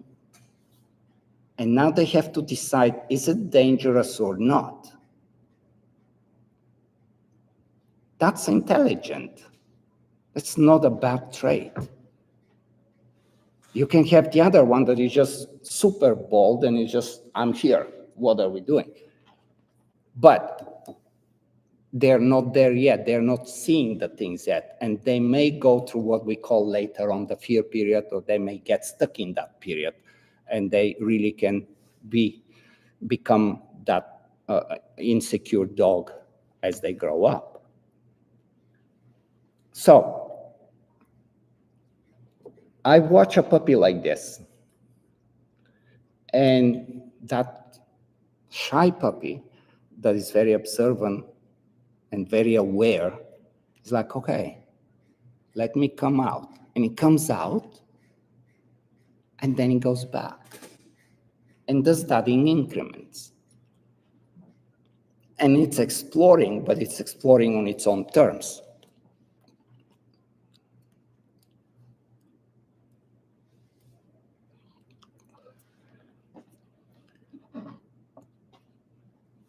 I have given, like not even selling, I have given dogs that did this type of puppy to friends, just have it as a pet, because I felt uncomfortable at the time to even sell that as a working prospect dog with the knowledge that I had. And then I had a wake-up call, just as many wake-up calls that I've had. And the one puppy, the first one that really kind of just put me in place, it became, I think it was 3-time DVG champion and whatever. I mean, it was like, it became a super dog. We used them as breeding and everything. And it was highly in tuned and very confident. I mean, just a dog you would take in a heartbeat once you see it as a grown-up dog, you know?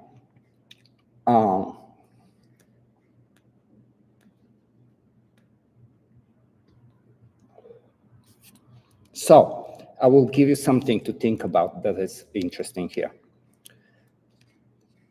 Let's take IGP. I don't know how much, some of you, I'm sure you compete, some have a little bit of understanding, some not as much. So I will give you a little bit of what do we look for in a dog and the training of the dog in the highest level possible in IGP today.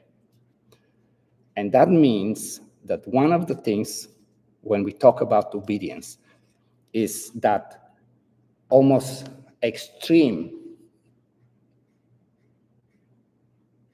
in tune dog to the person. So like you would put the dog on a down stay and go and hide in a blind while another dog is doing the routine. That's they always come on pairs.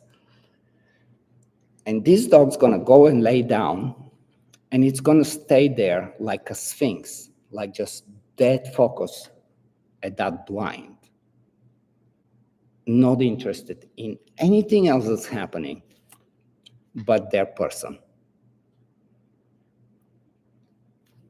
Not because of training. That starts to get appreciated. That starts to be, okay, that dog is very in tuned. It's like, it's the ultimate desire for cooperation, and there is like distractions don't exist for that dog.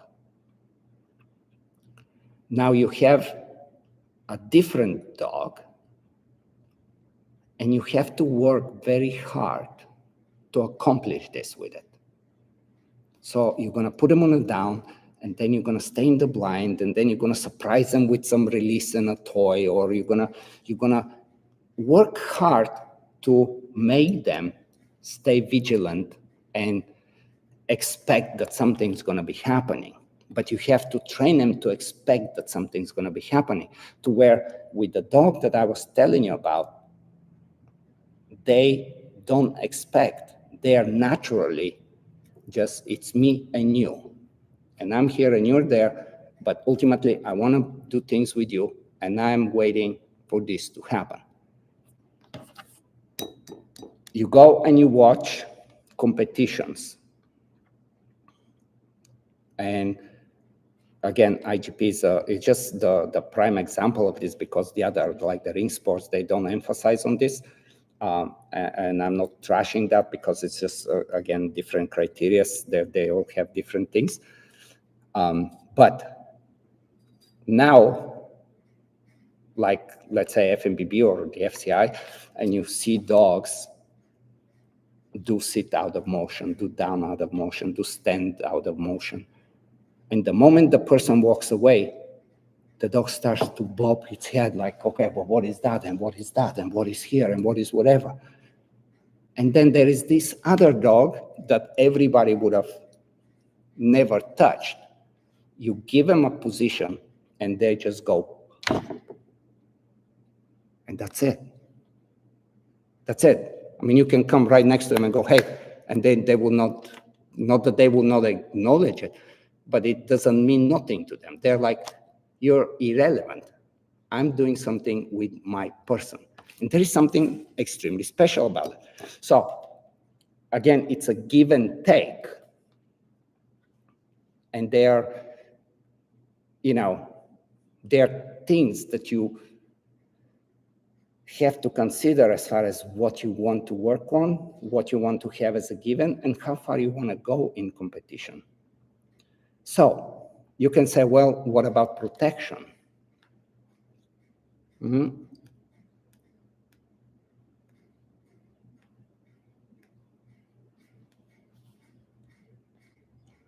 Sorry, because I got to get this going.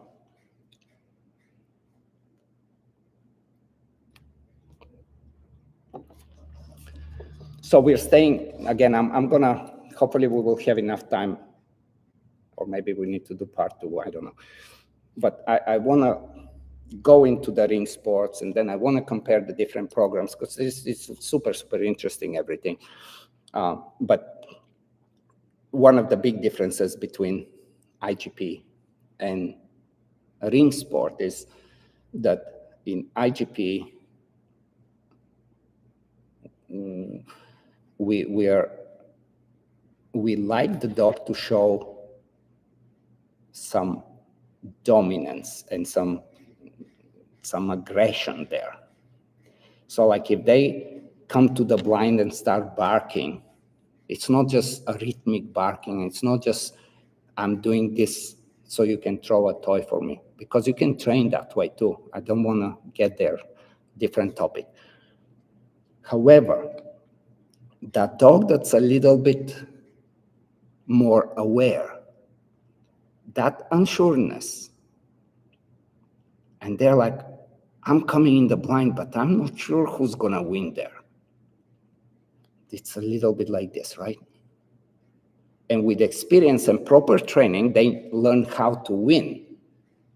However, what is the cool part is they're showing a very genuine, hey, I'm a little concerned, but I'm going to fuck you up. So the aggression comes very easy and very natural if you understand the type of dog and you allow them to be that way and through experience become somebody. When you have the more comfortable dog, if you want to call it, the more comfortable puppy, and you want to create that type of aggression, you're going to have to work, you're going to have to basically do some things to make that dog question, to where the other one is already there. I don't know if that's kind of going over the heads of some of you.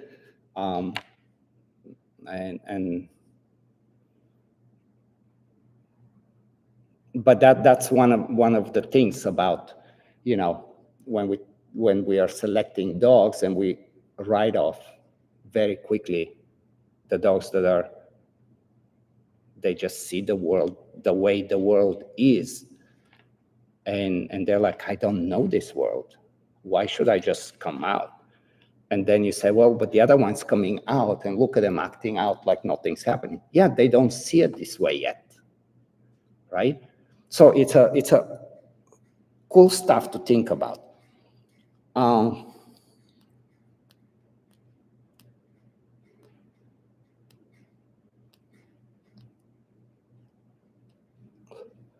Then you have another type of puppy.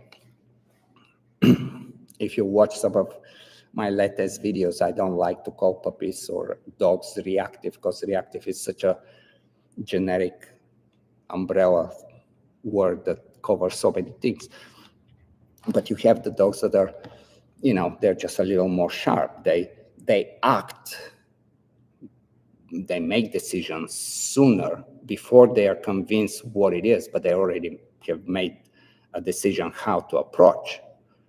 So they're doing that popcorn barking, or they kind of come behind you and try to nip at you, even at 10 weeks old.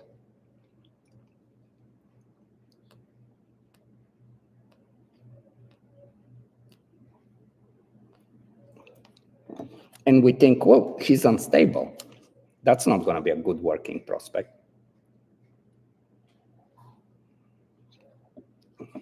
Well, I was thinking about this for a while. And here is kind of my take on this. Again, there are two types, just like I was talking with the shy puppies, you know, some comes with that genetic weakness and predisposition, and some are just much more awake and they see unfamiliar environment and they're not, oh yeah, let's go. So the one that kind of the sharp one, that's their choice of how they want to explore and deal with the world. It's just a different strategy, but kind of comes with the same, from the same place, the same home base. I'm this big and I need to figure it out who I am and where I stand and what I can do. A lot of times, and again, this is it almost can be very controversial what I'm going to tell you, but a lot of times you will have that kind of puppy and you will say, well, he needs socialization badly.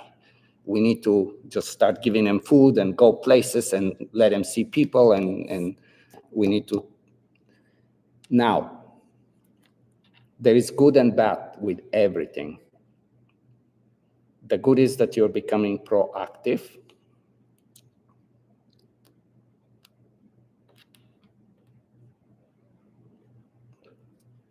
The bad, the bad is that we're not allowing that puppy to work it out on its own terms, on its own pace.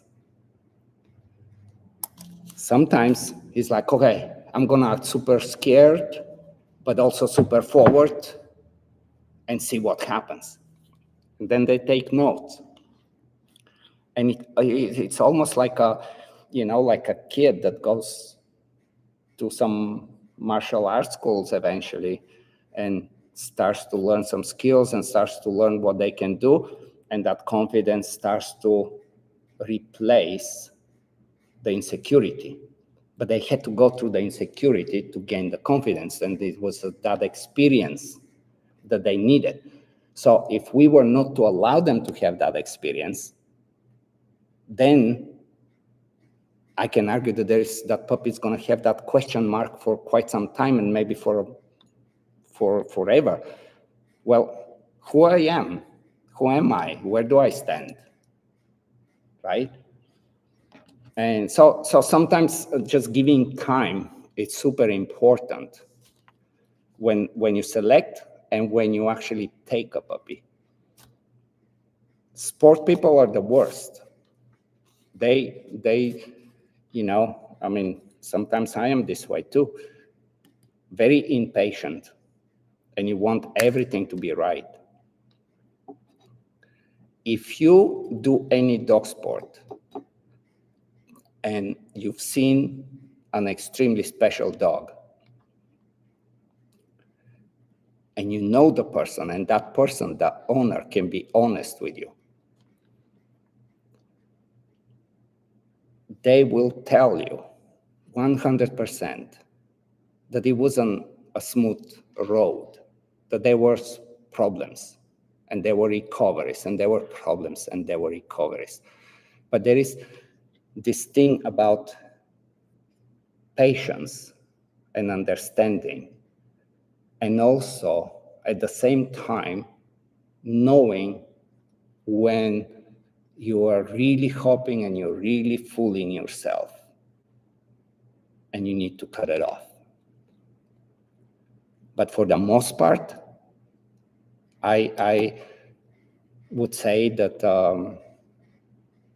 sport people, police, anything that has to do with especially protection stuff, they would write off a lot of very, very interesting and very dogs with extreme potential eventually because of impatience and lack of understanding. Do I make sense, guys? Like, give me some, tell me something here. You got all quiet.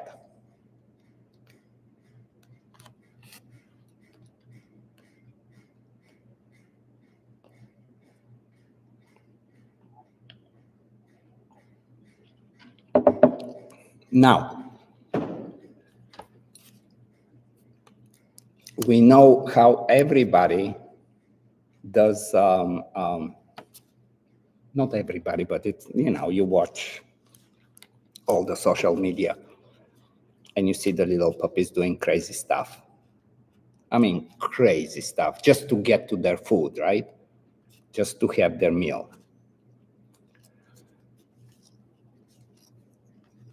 And there are a few different school of thoughts.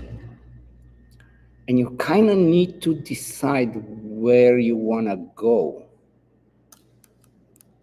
And I don't want to say which one is better, but you do have to understand them. So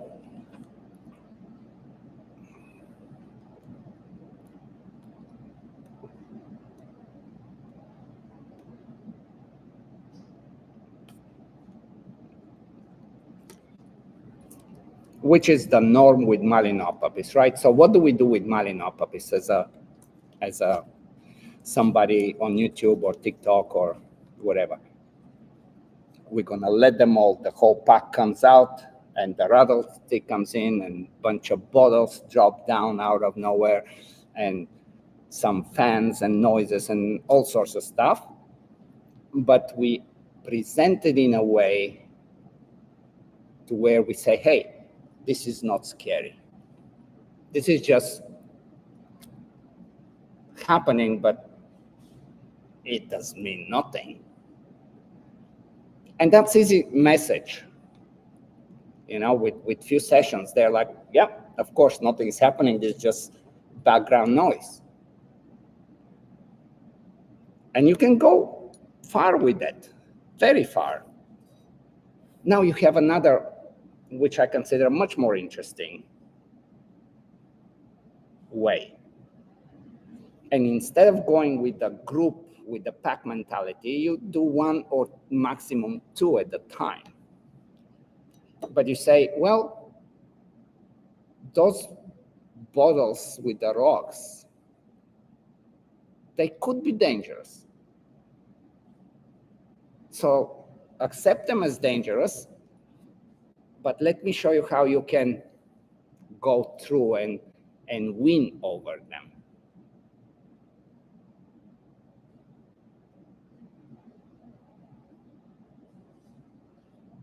And that it doesn't just make resilience. That's kind of makes it anti-fragile, like it actually, it's a stress, and it's like, this dangerous, but guess what? I'm better than it. So when you present it in a very intelligent way, that way, you really, again, there is these two paths. As I keep saying, there is always two paths, and within the two paths, there is also two. But we can say, hey, don't be afraid. That just makes noise, that touches you, but it's okay. Don't be afraid. Or, hey, that can hurt. Like, we put stress, but not to create a chronic stress, but something that it's to be overcome. And they recognize that, and they learn something much more valuable for the rest of their lives because of that. Yeah.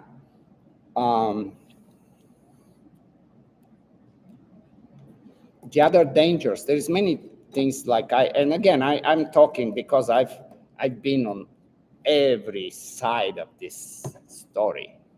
Again, I don't want to bring the numbers and the years again, but I've been, like, I have a video that I am doing crazy things with one puppy, biting and dipping them in a trash can and doing these insane things. And I watch it today and I'm like, man, what the fuck was wrong with me?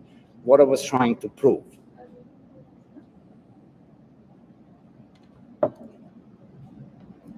Adding stress, especially to a Malinois puppy,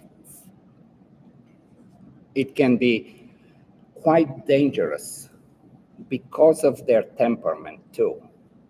They are very gung-ho, they are very forward, and it makes you feel that you can keep going and you can keep stressing and can keep doing more.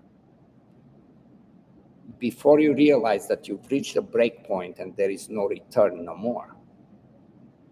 It's kind of like, again, analogy with fighters, you're believe in yourself and you're the best one until you get knocked out. And it takes one knockout and you're never, ever, ever the same fighter again.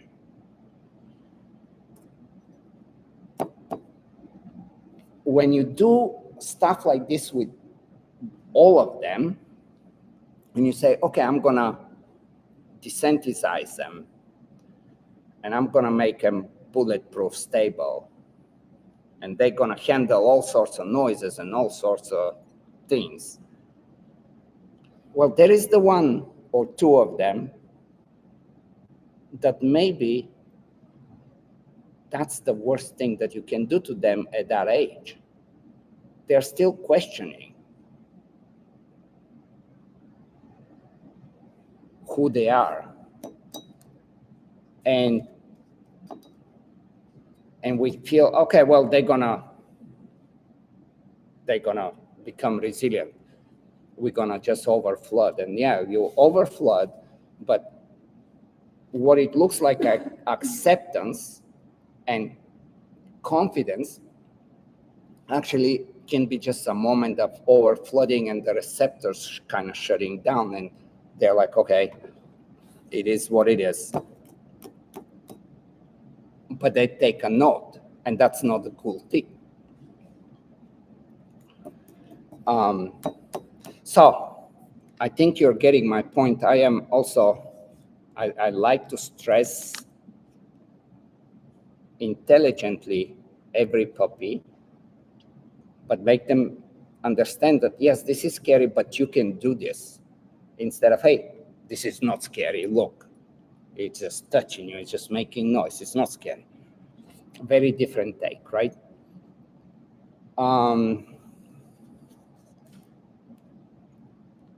Man, this cigar, it's a very good cigar, but I'm talking too much.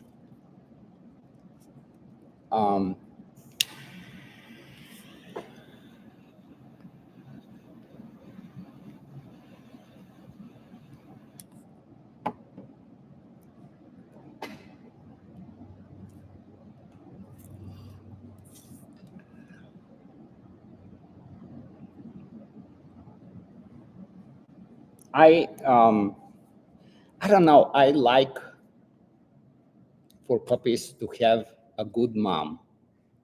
I like for puppies to have a nice upbringing. I like them to experiment. I like them to have puzzles, but I like also to be on their term and like to give them options to retreat and explore and come back and evaluate. I don't want to say, well, if you don't make it, too bad, you're not gonna eat today.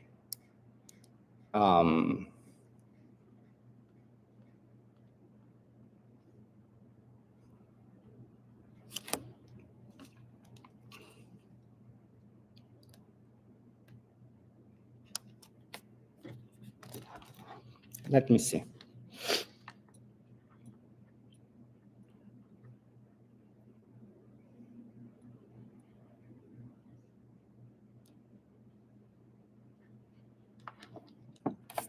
And Malis are, man, as cool they are. You know how we always say, well, they're the Ferraris of dogs and whatever, and it's absolutely true. But Malis thrive on clarity and time. And they can trick you, they can fool you to think that they can do so much. And that's probably one of the really the red flags that I kind of want to bring to all of you that are interested in breeding and interested in developing puppies and stuff, that there is a whole life ahead of them for them to do this. And they can be ready for it instead of you just thinking that you're just checking boxes and covering everything and okay, we're doing this and this and this, and it's going to be the super dog. The super dog typically will be a super dog, even if you let it be. I have so I have these two females that I was telling you that I just bred, Kimba and Kalinka. Kimba I kept from a puppy, and I'm doing mondioring with her. And her sister I sold as a pet. Or maybe not as a pet. Maybe I sold her as somebody that wanted to do stuff with, for sure. But at 2 years old, they called me and they're like, we just don't have time. And it's just not fair. And me knowing the line and knowing everything about him, I'm like, she's coming back. Like, I'm taking her back. I'm, making it right with you because you spent 2 years on her. And of course, it's much more worth it than a puppy price and whatever. Well, 2 years old. Guess what? She is at the level, if not better, than Tarzan, who is my competition dog, who I also have as a puppy. And everything in her life started at 2 years old. myself a very good example of this. You know, where I'm going with this is this hard believing imprinting and doing things in early age, and we have convinced ourselves that if we don't, we're gonna miss the boat, that somebody's gonna be better than us because we didn't do all these things that we should have done with the puppies. That's kind of where I'm talking about nurture nature and how genetics, they're there and they're very hard to shake when they're strong. I've had, I guess I learned this in a different way. I should tell you that story, and it's not a Malinois story. But I was working at the time at the San Francisco SPCA. I was like the animal behaviorist, which meant that I would test dogs, who comes in and who is adoptable and so on. And back in the 90s, there was a lot of like the fighting rings, like a lot of bullies and stuff, and animal care, and the police and us will go to these underground rings and bust that and go in and see all this, like a big hall with little enclosures, rings, and dogs with syringes, bleeding, half-life, just these horrible stories. But there were two puppies. They were not puppies. They were like 8 months old, bullies. That's where my appreciation for the breed came. Like I think the really good bullies are insanely cool dogs. And they were about 8 months old. And they have lived in like 10 by 10 enclosure with like a fence, like not chain link, like a wooden fence. Like they have not seen anything in the world. And talking about imprinting, talking about socialization, talking about all the things that, as I said, you're gonna miss the boat if you don't do. And here they are, these two brother and sister. One was gray, one was red, and had the, well, anyway. We knew this is the case. Like we knew the whole backstory of them. Man, you take them, I take them out, and this is like downtown San Francisco. I mean, shit is happening. I mean, you have the homeless people with the carts, you have the trolleys, it's just insanely crazy environment. And they're not like they don't care. They absorb and watch and learn. And we go in an elevator, and like you take some dog on an elevator and they just get this eagle close and, oh, what's going on? It's like, no, they're cool. And so anyway, that kind of convinced me, changed my mind of up to that point I was, it's 50-50, it's environment and genetics, and genetics trumps. Genetics always trumps. You need to, like when they're there, it's very, very cool.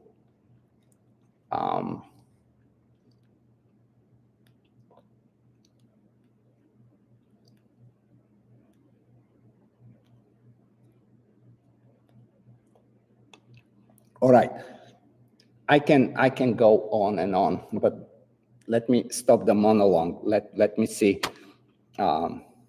Let's go with you guys. Let me see your top Mali question that you have. Write it down and let's see where I can go with it.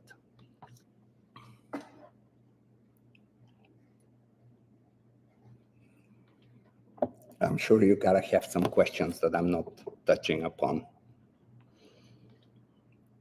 What is your top Mali question?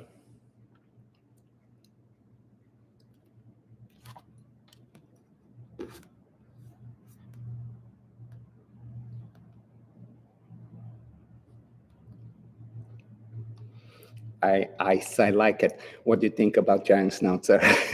I was talking about Mali question. Okay, let's keep the schnauzer aside for a moment.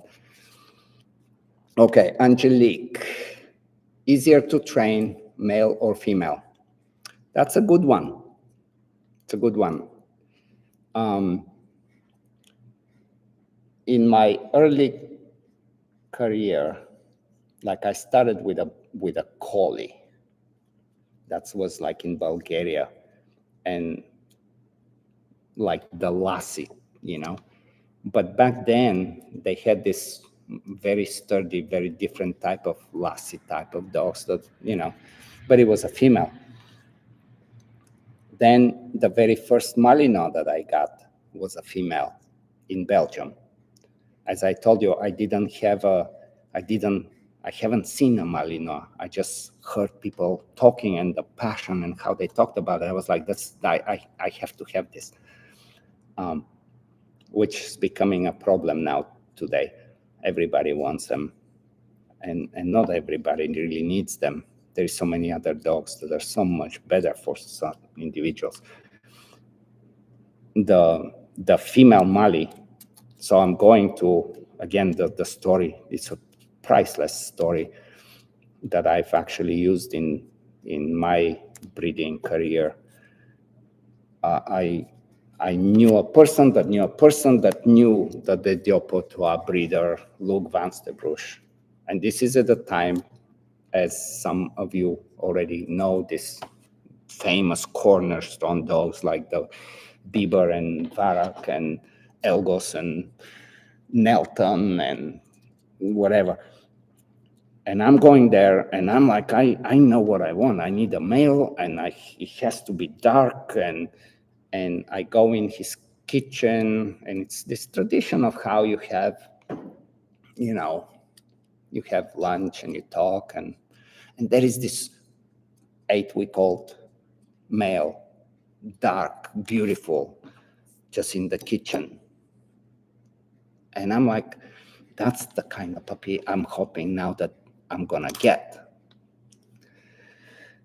He's talking to my friend, and he's like, well, I have the dog for him, talking about me.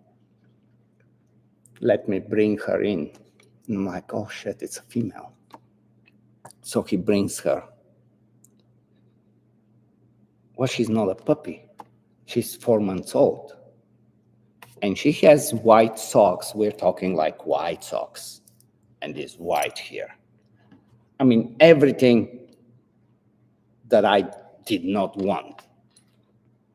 And I'm like so clearly upset about it that everybody sees it.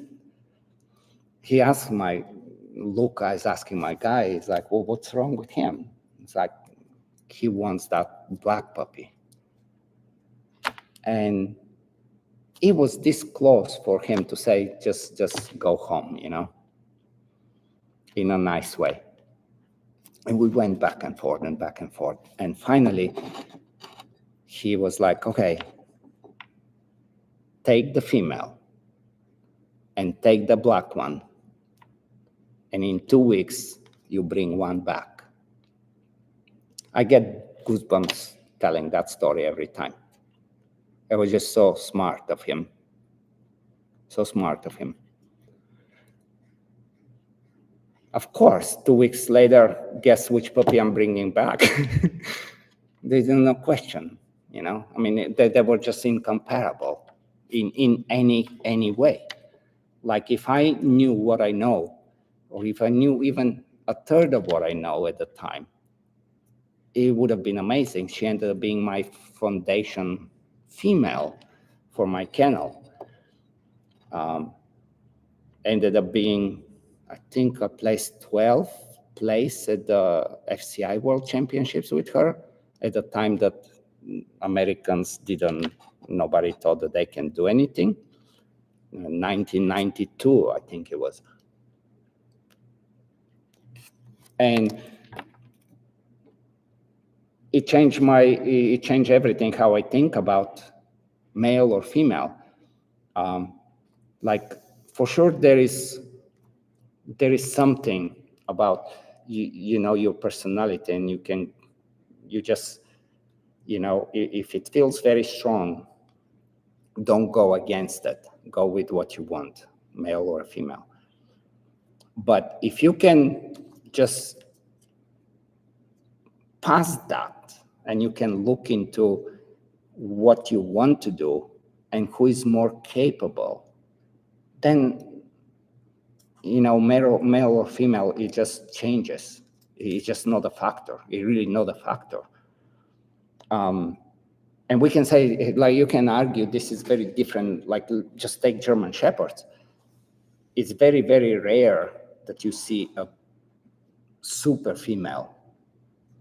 Like go to the WSV and then go to Working Dog and check how many female dogs have won.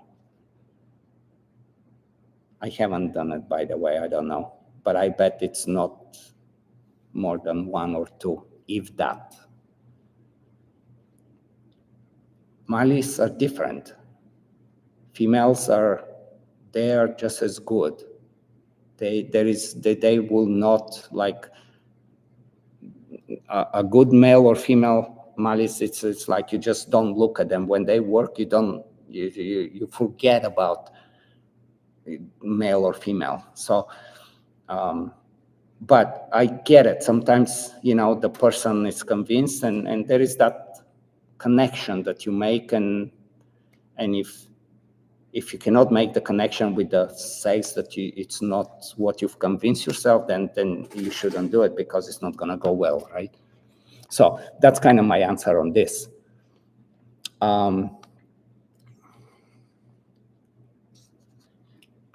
What is the view about line breeding and inbreeding? So a lot of the Malis, a lot of good lines it's been done because of very close line breeding and inbreeding. So it can be done. You're taking it, well, at least back in the day, you were taking a lot of chances, because when you do that kind of stuff, what are you doing? You're amplifying. And now the question is, well, what are you going to amplify, right? It can become a very disastrous experience. And then how many times you can do it before you really, if you're smart, you need to bring something that is compatible, but it's fresh in there. So my take is, again, this is almost on one-on-one basis and judgment. The good thing is that we have every possible test now to do to see if there will be any serious red flags, and see, how risky it is. There are times when it just has to be done. Like, let's say you live in Australia and you have this insane quarantine, and you're limited in what you can do. So yeah, it's an interesting thing. I'm not pro or against. I think it's just something to be done or not done, but it has to be taken under consideration. And we have to understand that there will be risks with it.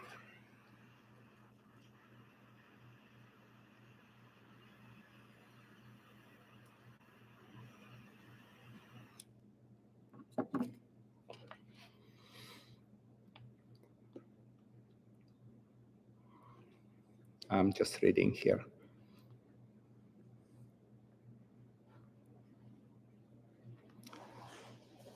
The inquisitive, I cannot even Daijin, or how would it say, but is there a big difference in European breeding standards versus American as far as the working lines are concerned?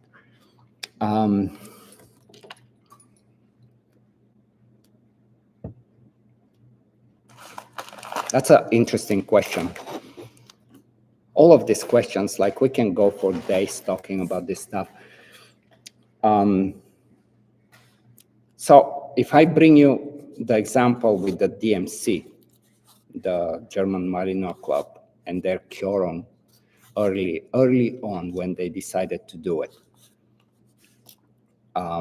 they just kept going for the better and the sharper and the better and the sharper until it became so thin, the nerves, that they just were very incapable dogs. And they recognized that. Back at that time, I remember me sitting at a FMBB meeting, the Malinois, the Belgian Shepherd Working Dog Federation meeting. And there was all the different countries talking about things. And there was a guy from Finland. Of course, the Finnish names are so hard to remember, but Timo was his first name. Anyway, there was a guy, and he's like, I think we all should adopt the German system of selection, and we really need to focus. And it comes from a good place. And we need to focus on selection, and you know, it's already, there is a model, and we can all adopt and follow, and it's going to be all good for the whole world of Malinois. And it was interesting to see how it just divided the meeting into camps. And there were people that are like, there is no fucking way we're doing this. Guess who were on this? Who didn't agree? The Belgians. They're like, we never do this. That's why we have NVBK. That's why we don't comply to FCI rules and stuff. That's why we do, you know, we breed Needle to Pena and Cujo to whatever, you know, and we don't know much, but we have the knowledge and we can take a chance, but we have the freedom as a breeder. And this is the interesting part, I guess, that I want to tell you. It's the freedom as a breeder. Typically, it's far more important when the breeder has the knowledge. And that's just kind of with everything, I guess, in life, in humans, you know. It's like when you don't know what you're doing, you need guidance and you need structure and you need to follow some protocols. But if you're above that, all these protocols are actually like literally a wrench in the wheel. And me personally, I would never want to submit to some kennel club or organization to tell me if my dog needs to have a certain title or certain something so it's eligible for breeding. I like to make that decision myself. But as I said, it has the two sides, the coin. We know what happens across the country right now and how many Malinois are in every fucking shelter in anywhere in the country right now. It's heartbreaking. So the quick answer to this is that when there is knowledge as a breeder, you have to allow the breeder, give him the opportunity to freestyle.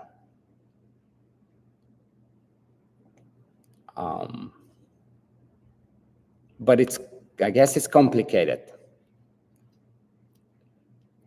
But as I said, I do really appreciate the fact that, you know, AKC doesn't care, and I can literally make, what is this? Colibri, the lidar. The name of the lidar is Colibri. I can register it as a Malinois today, and I can get a full pedigree. That's how shitty it is in some way, right? So it's I don't know. I don't know what to say to this one. I wish that there is some kind of education for the people that are serious, but having the freedom to decide. I have bred dogs, and I'm not just talking about myself. We breed dogs that don't have titles. We breed dogs that, yeah, that dog is just living in a farm or living in a condo in whatever town. Shut it off. Shut it off. Natalia is playing her phone and disrupting me. I hear my voice on her phone. All right. I think you get my point. There is no easy answer to that one, at least in my opinion. But I would take the chance of allowing people to do versus restricting them. And that's probably kind of universally why I live in the States and not somewhere else in Europe, I mean,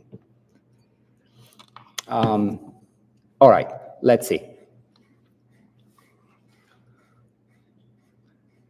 How do you pick pet puppies? Yeah, so the pet puppies, it all goes to being, it's not the puppy, because when you have the puppies that are really genetically weak, they're very difficult. And then they're like, even as a pet, they will be a nightmare to somebody, and you cannot just kind of wash your hands and give some puppy like this to some person that has no idea what they got into.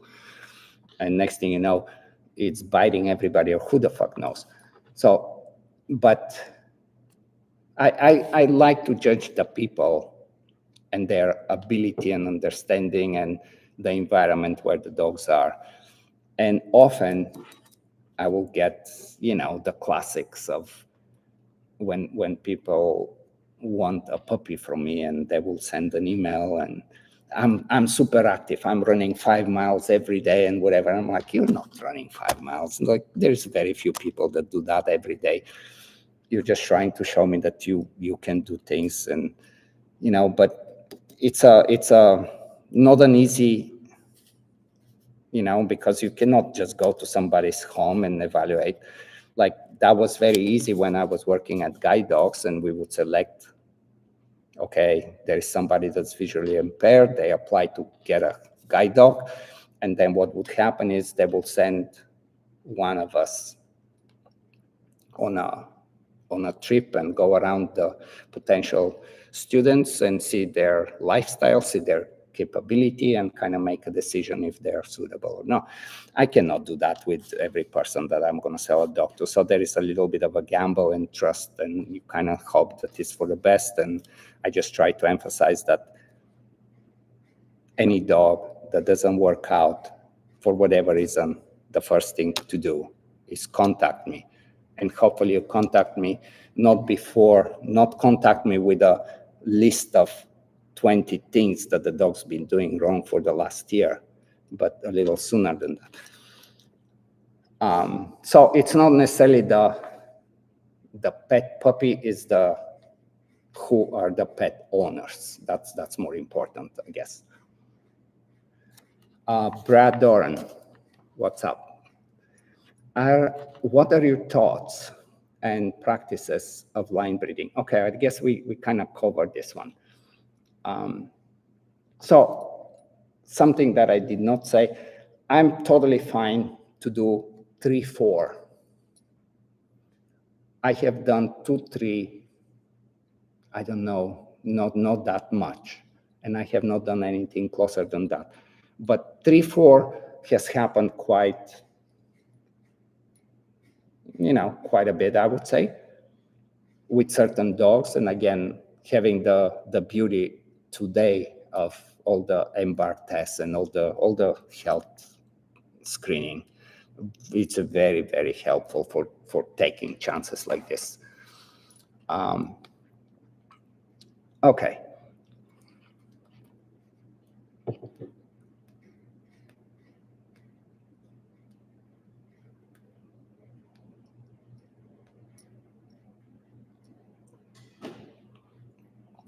What genetic health issues do you think future breeders are likely to face after you're gone?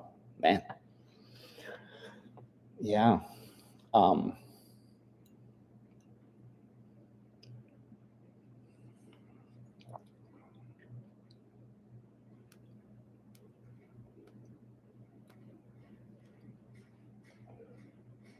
Probably the number one thing, I can tell you how we can at least do our job to prevent this, is not to continue to wash out the qualities of the dog sports, because they help us in so many ways to do selection as well. When you, especially when you are not so deep in the woods as me, to some extent, reliable dog sport can really give you some insights and maintain some quality in the breedings.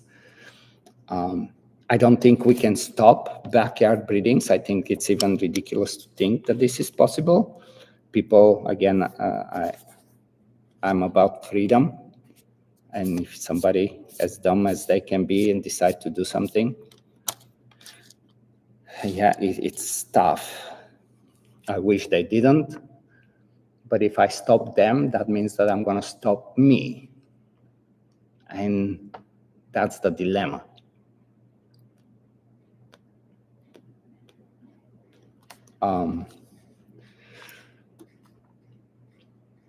But yeah, it can.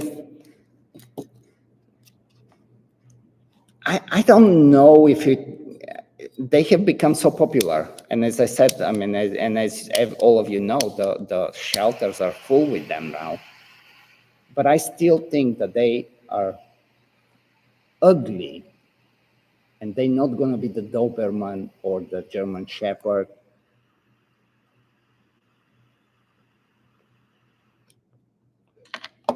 or the Rottweiler. Like there is this strong tradition and sense of we care about the qualities and not the looks. Even though there is so much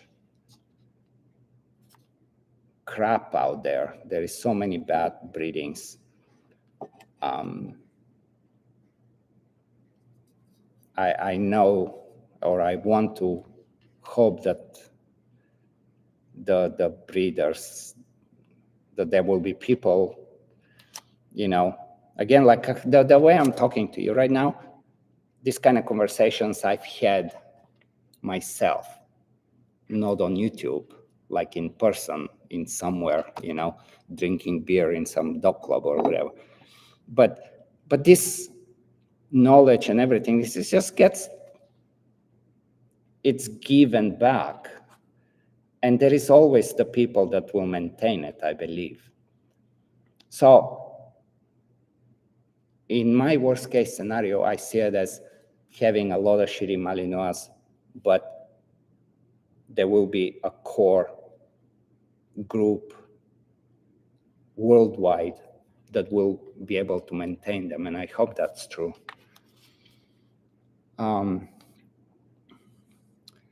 It seems you have a preference for NVBK at times, other than living in Belgium. Why is that? Mm-hmm.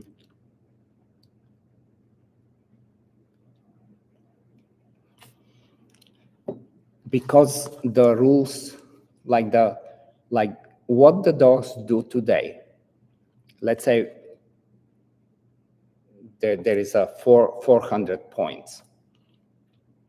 And when you look at the score of a dog in 1969 and had a score of 365, and you look at the dog today and has a score of 365,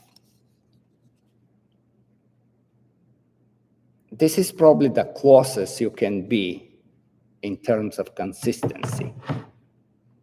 And that's because the rules haven't bended to animal rights or show breeders that want to promote their own dog or whatever. It's like, no, there is a straight wall and he either's gonna jump it or he's not going to, and we're not gonna make it lower. And there is a broad jump, and it's that distance, and he either gonna jump it or he's not going to. And basically the criterias have remained the same, and they have proven that that's, I mean, you guys, you again, you're here because you're Malinois people, and I'm sure all of you have seen the first Malinois or any Malinois in 19 or 1899, some black and white photo, and you can see absolutely the same dog that's 1 year old today, like identical in every fucking way.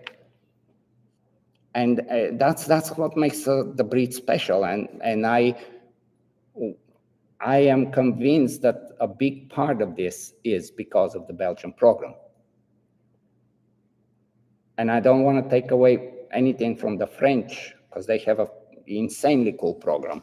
In fact, if I am to choose anything as far as protection work, French ring sport is absolutely adrenaline rush. It's like, in my opinion, is super cool challenge between, it's a very realistic, me against you.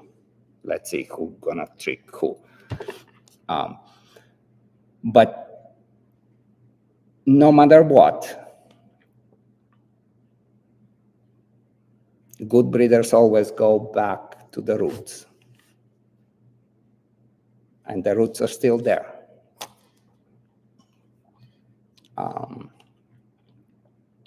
Again, I have right now, like when I'm talking about I have 4 dogs that are coming out of Belgium. I mean, sired by NVBK dogs. So I think just it's a very easy answer. I think we all own what the Malinois today is, the good Malinois, in a great extent to this program. That's just my take. Let's see something else.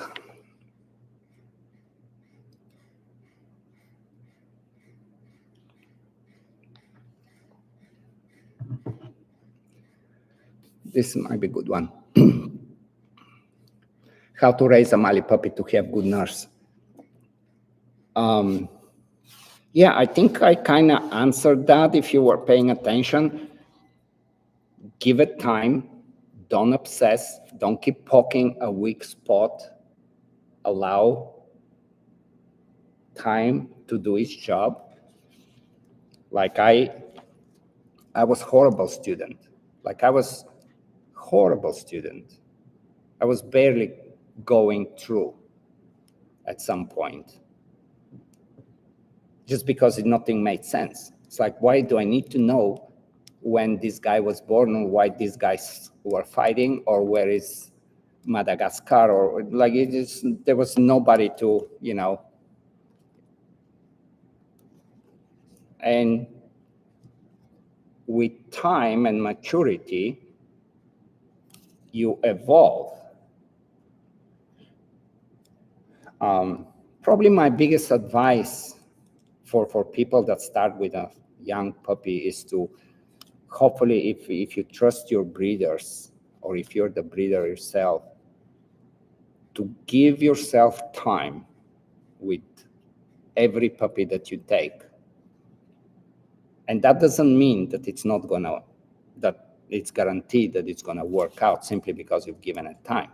But what that means is that you will gain invaluable experience and knowledge of what is possible just when time is given and maturity comes and things are presented at the right time for a dog.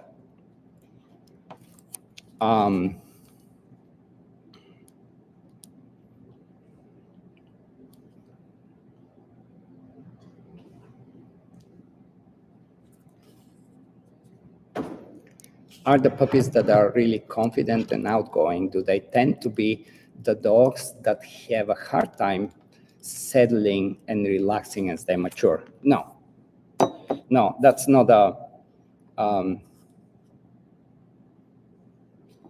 There are different factors for that, and again, that's much more to do with breeding, and of course, environment can play a role. You can make a dog neurotic just because they don't have an outlet. However, I gave you the pit bull stories at the San Francisco, and it goes the same with Malinois.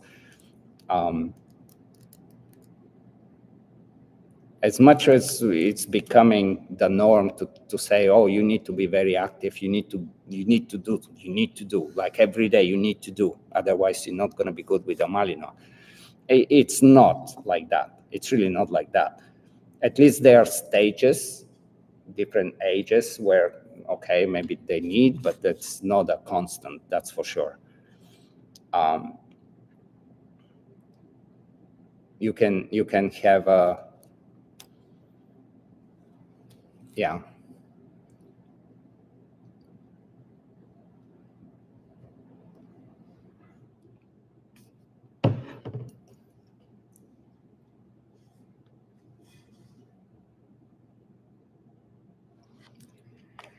Ban dogs and bull herders in protection. We're gonna leave this one.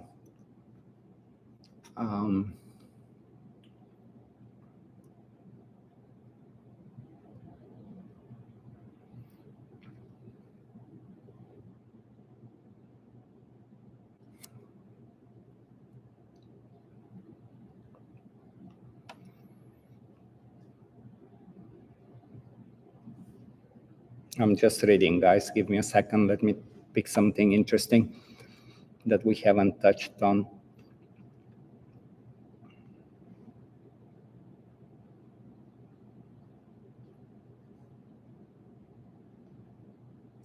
Yeah, you guys are talking about the shelters. It's devastating. It really is. And that's just because it became, oh, I'm a doctor and I have to have a Malinois, or I'm whatever and I have to have one Malinois. And you don't, unfortunately. It sucks. Like I don't want to go too deep in this, but I mean, we just were in Spain for the World Championship, and we rented a Airbnb in the town, like downtown. So for a week or so, we had to live a city life. We had to, get up and put the dog on the flexi and get it out and walk it around the block so it can sniff and pee where everybody else is. And that's not a dog's life. It's not just a Malinois. That's just not that's very selfish for people. And I understand why we need dogs, because they kind of, they help us go through hard time and have somebody that, loyal and whatever. But dogs are just not meant to live this kind of life. And it's not a Malinois thing.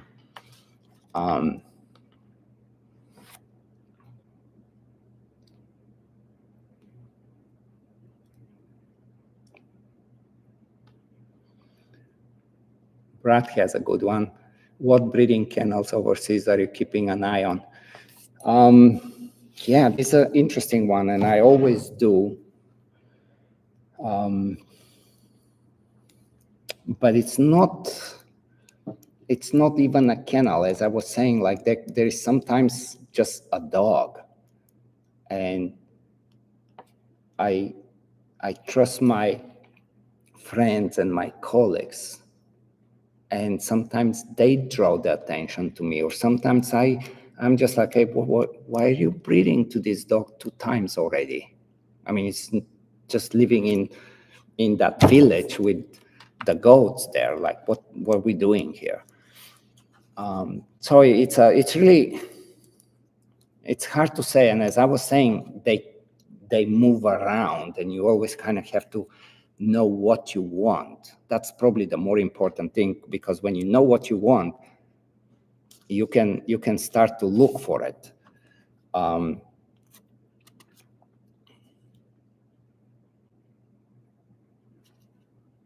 It's a hard one to answer, because I don't want to get confrontational and say what I don't like or who I like, and just gets a little complicated, but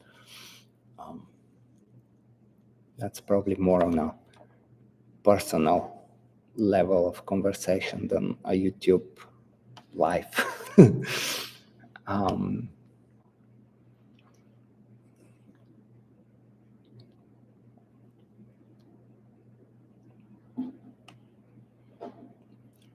That's a good one. Ellie says, I'm just a pet owner, but it makes it a tougher decision to adopt, rescue versus buying from a breeder when you want to help a dog versus having a dog assurance type of dog you're getting. Yeah, very true. And I don't know what to tell you on this. I mean, I have 2 rescues right now. And I have another one that's not a rescue, but it came back. And not all of them are Malinois, but I do have rescue dogs just because, and I wasn't searching for them. They kind of found me, and that's how it is. And I think, I think that's also very individual, and you have to do what feels right to you. And I really admire people that do take stray dogs and dogs from the shelter and give them an amazing life. I think it's super cool.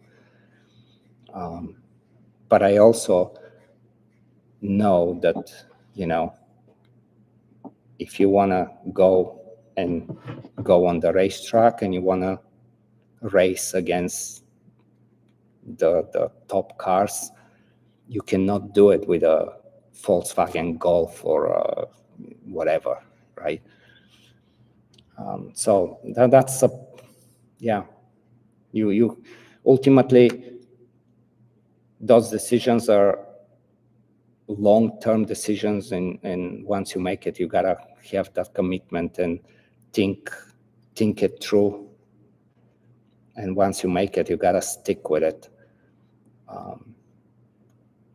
Yeah.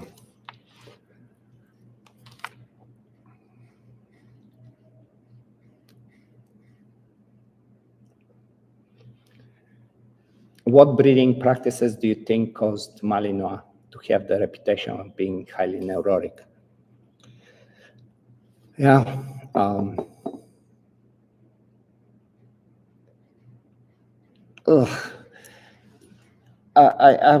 mean, I guess a lot has to do with just, okay, I have a Malinois and you have a Malinois, and they need to have puppies because it's good for them, and we have puppies, and then you go at the gas station and you see a sign, free puppies or $200 puppies, and then somebody gets it and they didn't even need it, and there is really no understanding of selection. So it's not hard to breed nerve wrecks. It's really not hard. But it's the life we live, and yeah. All right, let me see. We do a couple of more, and then I see what else I have to tell you, if I have, and we're gonna wrap it up. We've been on for quite some time.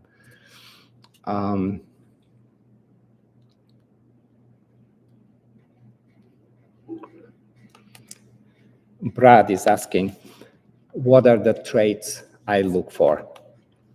So if you go back to what I was saying, it depends if I'm looking for something more primitive or something more of the trainable dog. And then the health consideration, for sure.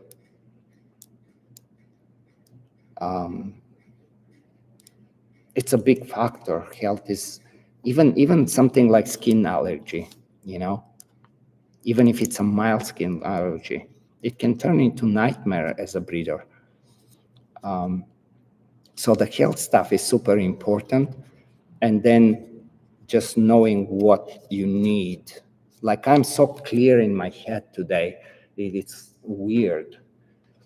I mean, I'm still searching and still challenging and still, there is always an element of gambling, which is kind of the cool part, I guess, too, of breeding.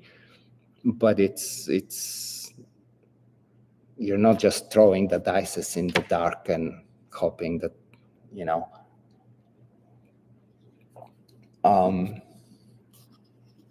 So I may like a very, very affectionate dog.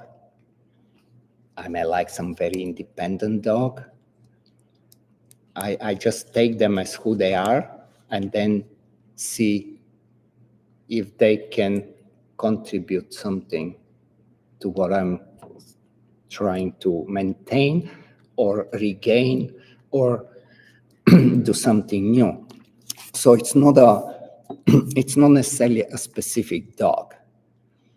The things that I am, again, very strong, I wouldn't even say reluctant, I'm just very, very strong about not, it's the health and any kind of genetic predisposition, like a like a noise sensitivity, for example. Noise sensitivity is one of the very cool things about, it can expose a dog very quickly, who they are genetically. And there are, of course, levels of that, just like with everything else. And with something you can work with and something you just don't even want to bother because it's pointless and it's not even fair.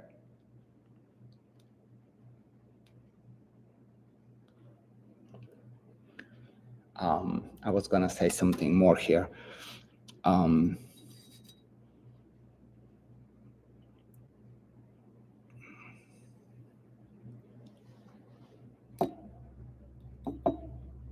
Yeah. I really had something to add here to this. What are the traits I look for?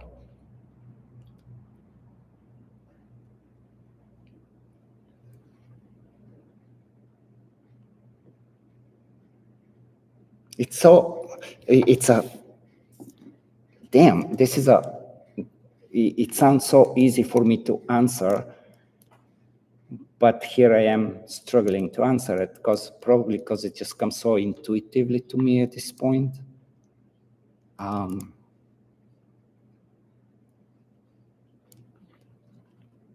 guess, and this is difficult one because you can,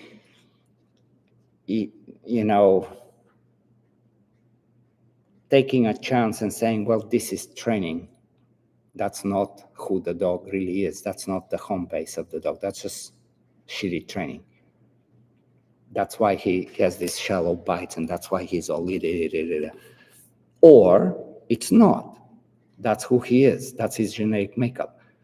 And I guess that comes kind of with experience and also taking a chance. As I was saying, there is that gambling, and is it really worth it? But there are many, many cases where breedings like this have happened and they have made great successes. And as I said, like any dog that it's on the top of the world right now, or yesterday, or 5 years ago, or 20 years ago, for sure it was a bumpy road. For sure there were things. And it came down to how do we handle it and where do what we can compensate and what we can live with.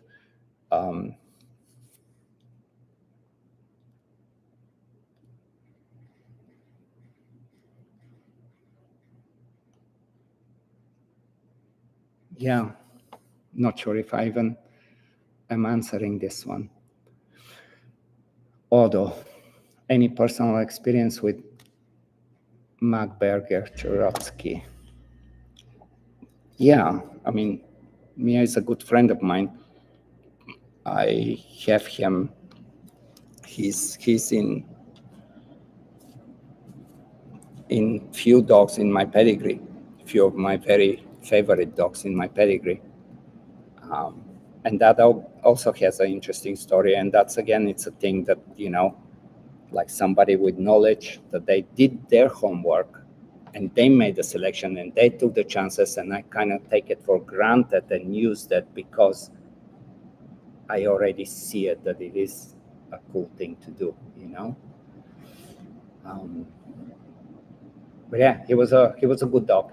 I remember me being at Mia's place in the winter, fucking February at 1 a.m. drinking, and next thing you know, we are outside in the ice, like just frozen ground, and we are training, and it was him, just talking about shit, and um, but that's where it's as much as you're on your own with breeding, you cannot be on your own. You have to kind of expand and build some trust to other people that are also in the same boat, because it saves time and you become way more efficient that way. And again, sometimes you will make the mistakes, no question.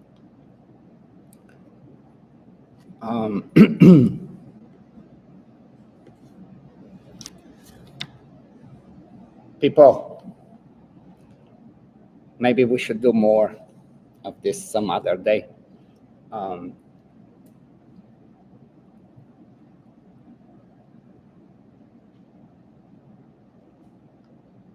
as I said earlier, like I really just feel like I know quite a bit, and I cannot keep it for myself.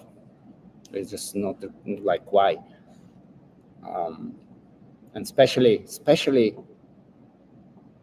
it becomes super frustrating with social media and people talking about Malinois and have one or two or three, but it's just like you don't know. Like, you clearly don't know. The moment you start talking about them, you don't know.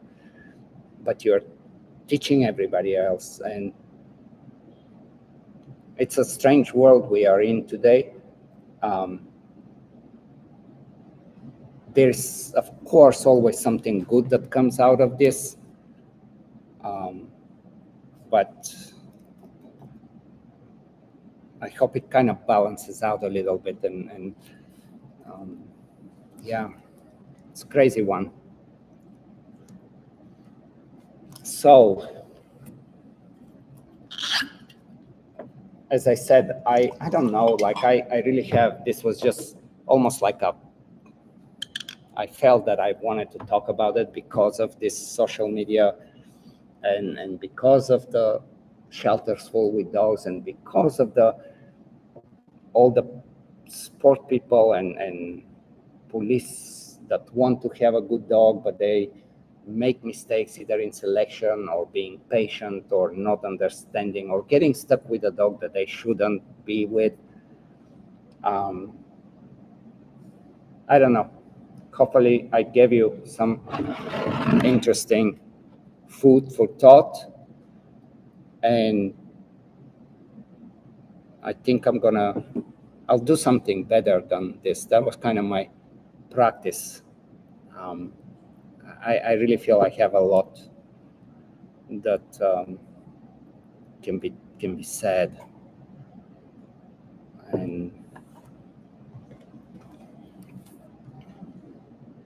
yeah, we've been 3 hours on this. It's crazy, and I kept you all in, so makes it good for me. Makes me confident that there's people that are interested in, and it's kind of one of the things that we collectively can do about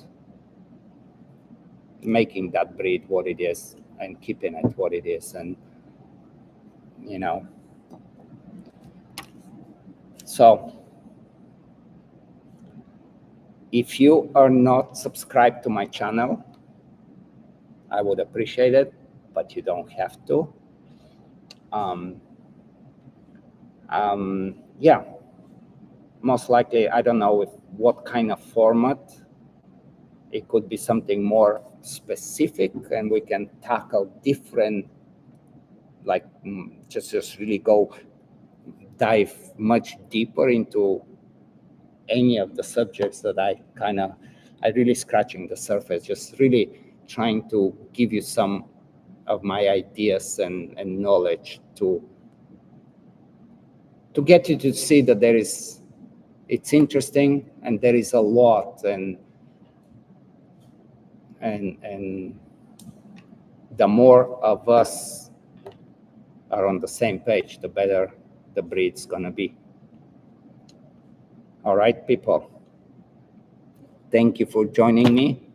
And yeah, I will announce something. Seems like it can be interesting. So if there is any ideas of any kind of topic, you can always put later in the comments. We do check the comments, and it does give me ideas what to talk about. Sometimes I just talk because I come up with stuff that I should be talking about, but yeah. Next time, see you guys. Thank you for listening to me for so long.